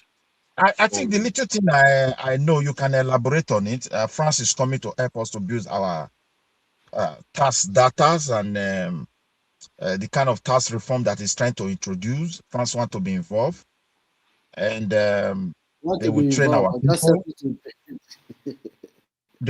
Wait a moment. They will help you to train our tax officials, and they will also, in that process, they are going to have access to our taxational data system. Let me give you this news quickly before Allah comments. First and foremost, do you want to happen? No, first and foremost, I want to give you this news. According to the Oyedele, if you are not having up to 25 million naira as a medium level company, MSC or whatever, a small or medium scale, if you are not having up to 24, your stock is not up to 25 million naira in your bank account. The federal government of Nigeria is not even looking at you for tax. That means millions and millions of people are not going to pay tax in Nigeria. So they are targeting. Do you understand what I'm trying to say? Let me see. Yeah. Whether people pay No, tax. you see that tax something the mistakes some Nigerians made about this. They think that this man want to tax them more. No, they want to do that system. We are not talking. Look, we should not divert it to taxing people or no. We're talking about that tax here. You understand me? Yeah, So automatically, look what's going to happen. Every Nigerian that have money, first we have a preview to all of them. Wherever they live, what they do, where they are going. No, I think there's a lot of no, you can't say that because you are not privy to the memorandum. You don't know all the details. We are just talking. I'm in Nigeria. He's signing because of me and you and himself. This is not like executive power and members. Even to that man that is selling, he's signing because of them. That is what we call system. That is what we call practice. So maybe they want to help us with the way we set it up. Okay, it's not necessarily means that they will look at each one of you, how much you have in your bank account, how much does not have you. It does not work that way. At least look at the Nigerian Immigration Service. They have their own database that now they can profile anybody that is living and coming to that country from their database center in Lagos. So you can't be saying that. And I want to correct an impression. You guys said Nigeria is British colonized. You are right. But at the same time, from my memory, because my father worked in a famous, before he retired, in a famous French company, SCOA and CFAO. So if you look at French companies in Nigeria, they are everywhere in Nigeria, they have their own footprint too. As the British have their footprint, the French have a lot of footprints in Nigeria. Most of their companies are here, and some of them are still here. So you cannot be saying because the British are here, then the others are not here. What about Nestor? Nestor is from Switzerland. They are here. They won't do me. Wait now. You know, the thing is this: companies, private investors, it's quite different from when your government signing MOU directly to that government. So it's not the same thing. You see, the way the French, we shouldn't be the middle between the British and French America struggle because there's a way they do things. So you have to also be careful. Okay, can you give us another country we should do for the way with French? Give us another country. If Midwest does not mind, let me just tell you something about this because see all this fair you are talking about. See, this is not treaty. This is a memorandum of understanding. It's just a memorandum of understanding for goodness sake, and it's just talking about technical cooperation agreement, administrative cooperation agreement. It's not only Nigeria and France that is doing it. Even Canada and some other countries are doing it. I don't even know why people are, because I think people should just do their research before people say something, and we don't even know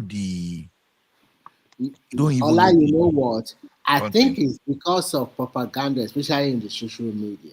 And you know what happened in the Sahel? I think about Mali and Burkina Faso and the rest. And those people continue to churn out a lot of propaganda telling us that. That's you tell. One guy that himself that because some people are now saying they should go and Burkina Faso is now Eldorado. Everything is super good. And it's propaganda. It's not true.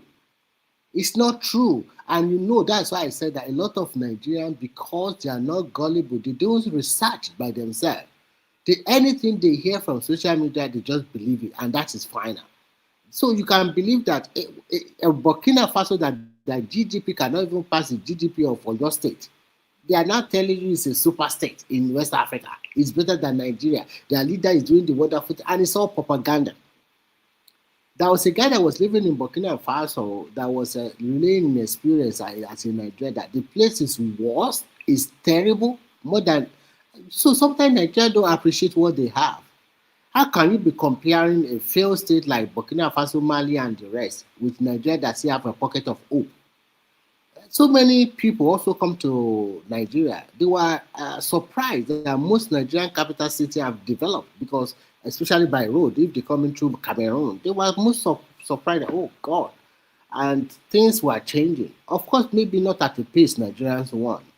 But what I know is that if you want to be a big player in this world, then you have to sign a lot of agreement with various countries of the world. You cannot be an isolated country. But if you are looking at it, anything you want to put your pen into, you're already scared or afraid. How do you move the needle? So I don't understand. If your country want to move ahead, and you people are complaining every time, complaining excuses, blah blah blah. It's your tribe, not your tribe. That is not the way government is done. I remember when Yar'Adua made some good move that time. Everybody applauded him. But See, I knew. Remy, my prayer is that it work well for everybody. And again, but seeing sometimes I want Nigeria to have that, self autonomy to a certain level when it comes to that data Okay. level. Next week, the House of Representatives, they are going to be voting on various bills. And some of the bills include What state do you mean by police. next week? This week or next week? I mean, this week, sorry. This week is already Monday. Yeah, this week. Okay. This week.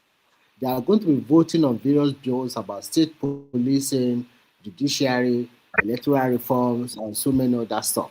In fact, they are also thinking about reducing the amount of litigation. If you take after election, I don't know whether they want to reduce from 6 months to 3 months so that governance will continue, so that nobody will just stretch it to 6 or 7 months unnecessarily. So, and then they're also going to be talking about state resource control, because I believe that immediately they do that state resource control, you Midwest, you will not be fighting Abuja again. It is your state government that you hold more responsible. And that, if you are talking about federal system, that's what We'll be campaigning for that.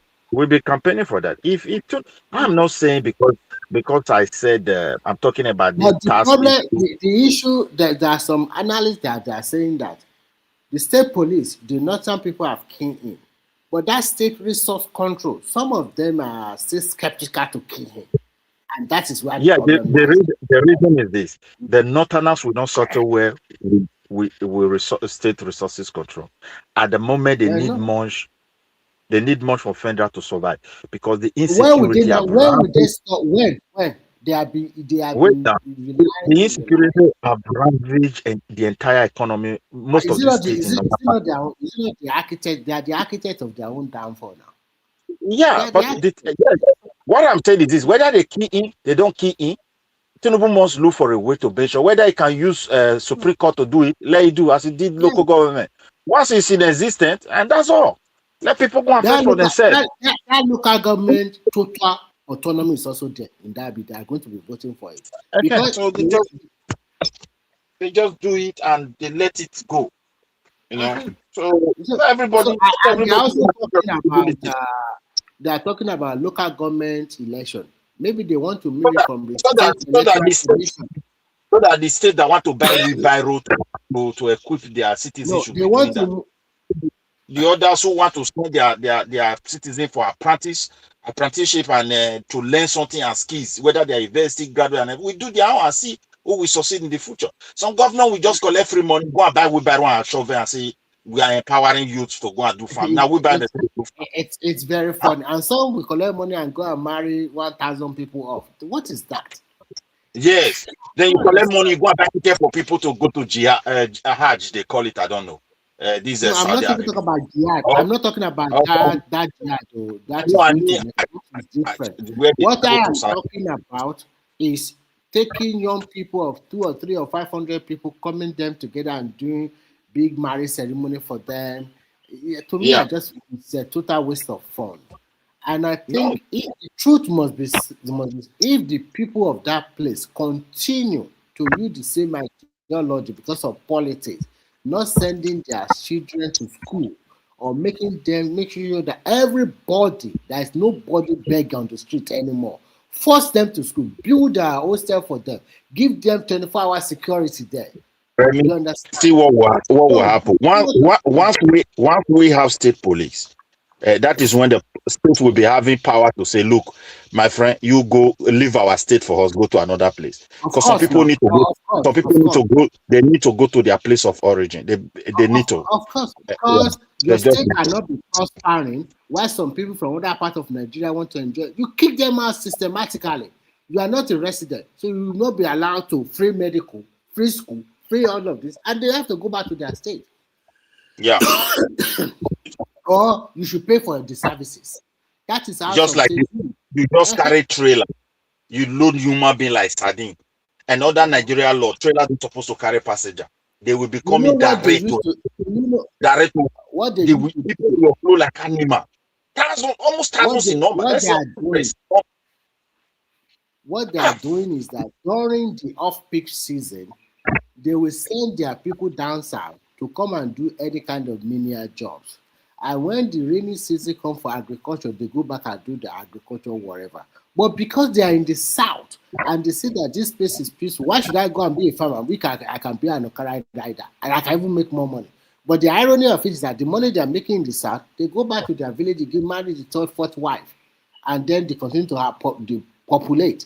And those children, you are not taking care of them.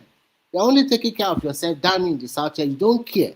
So at the end of the day, if this resource we can do state resource control, every state should have a kind of law that of course you can live in my state, but some of these amenities you are not going to enjoy it. If you want to go to our public school because you are not from this state, you can go, but you pay tuition fee.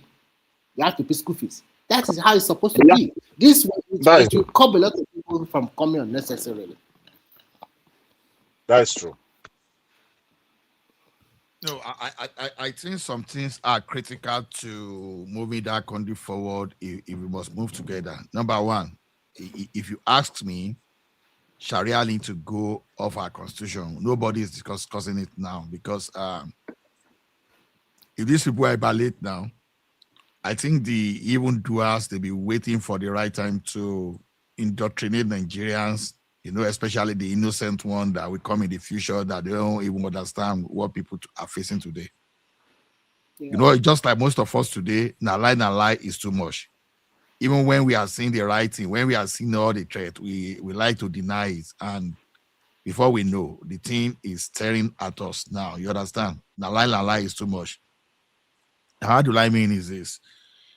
And one of those things, if you ask me, is if other states can just stand up that all those 12 Sharia states, we have to remove Sharia out, or we have to have some kind of a referendum in the constitution that we allow anybody that wants to go to me. If I have my way. According to that bill, they want to reduce Sharia to only a dispute of marriage or whatever. But anything that has to do with criminal or something like that, no, Sharia should not handle it. That is according to what send me that bill because I don't understand. Because if that if that bill is still there, you understand, it's still a potential. I will look for it. Yeah. Now, because every bill that they have to do in Nigeria for the future people to understand, in case they want to pass that bill, the story, the history behind all those things, we should not hide this history. Now, like a person like me, as much as I get a little bit, you understand, I will be doing documentary on some of this, you understand. If I get someone that can voice very well, I will be doing documentary on this and I will be posting it to public space, my website, all those stuff, so that the future generation, they have to. Any day we have like a digital library, we can be giving those people all those kind of documentary, and we let them see those documentary what happened, because these guys will come and lie in the future that all these things that happened never happened. You understand? They will tell you that it never happened.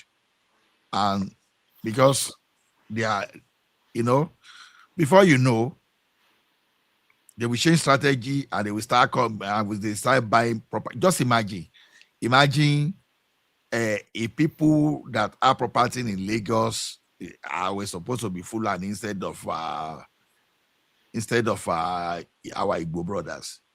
Therefore, don't show us shaggy. You understand? Good morning, And Ola, also, everybody. Good morning, guys. Good morning. Kenny Mighty, welcome, sir. How you doing, my brother? We are fine. We are fine. That's good. So, but at the end of the day, the Lagos State governments have handled them. Whether you build it does not belong the land. no. We can be so gullible. That's not the problem. See all those bandits.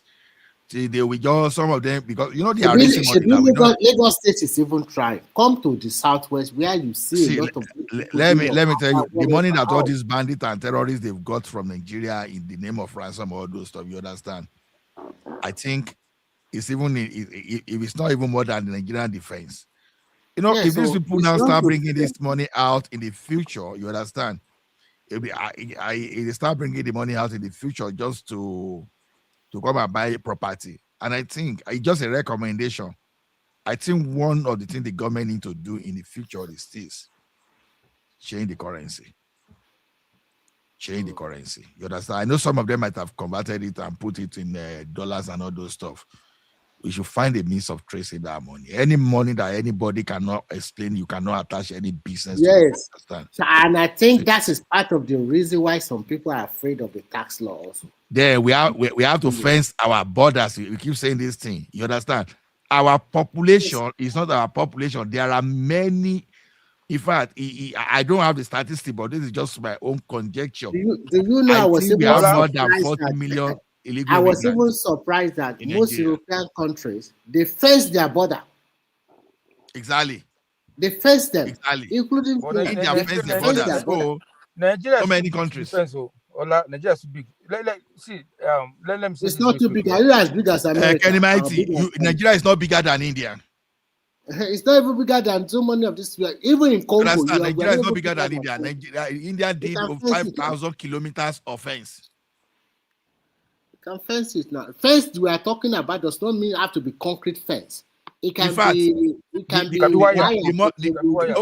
In fact, the money needed for fence is not even have to. It's not even have up. It's not even up to half of what they are spending on Lagos Calabar Coastal Road. The problem we are having, Ola, is this: our northern brother should first know that people from Chad, Niger, or whatever, they are their own. There's another country. They should not be thinking that. So that's the problem. They should not be thinking they are the same set of people. You can be the same type as in culture, but they are not Nigerians. They should first put that thing in their head first. What do they mean? How can they be coming and going on like this? See, if you think those people think the same way you are thinking, you are lying to yourself and you are deceiving yourself. Don't you remember when those people in Niger, when the junta wants to talk over, Nigeria they were ready to go attack those people. What were this? Everybody was crying. Oh, you want to kill our family? It's our family. Just what we did to Benin Republic, we would have done it to Niger. And that person, the democracy would have been restored. They forced the hand of the government to stop. So those people, they believe they are the same people. Even Matawale, what is his name? That governor in PDP, is he not the one that said, all Fulani are Nigeria? They have right to be in Nigeria from other country. You understand? And see, we all know that most of these people, they're not even Nigeria. Yeah, so we know. Even when we are growing up, we know that most of the Fulani are from Niger and Chad, begging for money in the streets of Even Mauritius. Look at this guy. That's Baba Mehdi. All his family, they're from Mauritius now. And there was a video that was watching. There's a video of a woman that was watching. He said most of these Fulani people, they still go back home.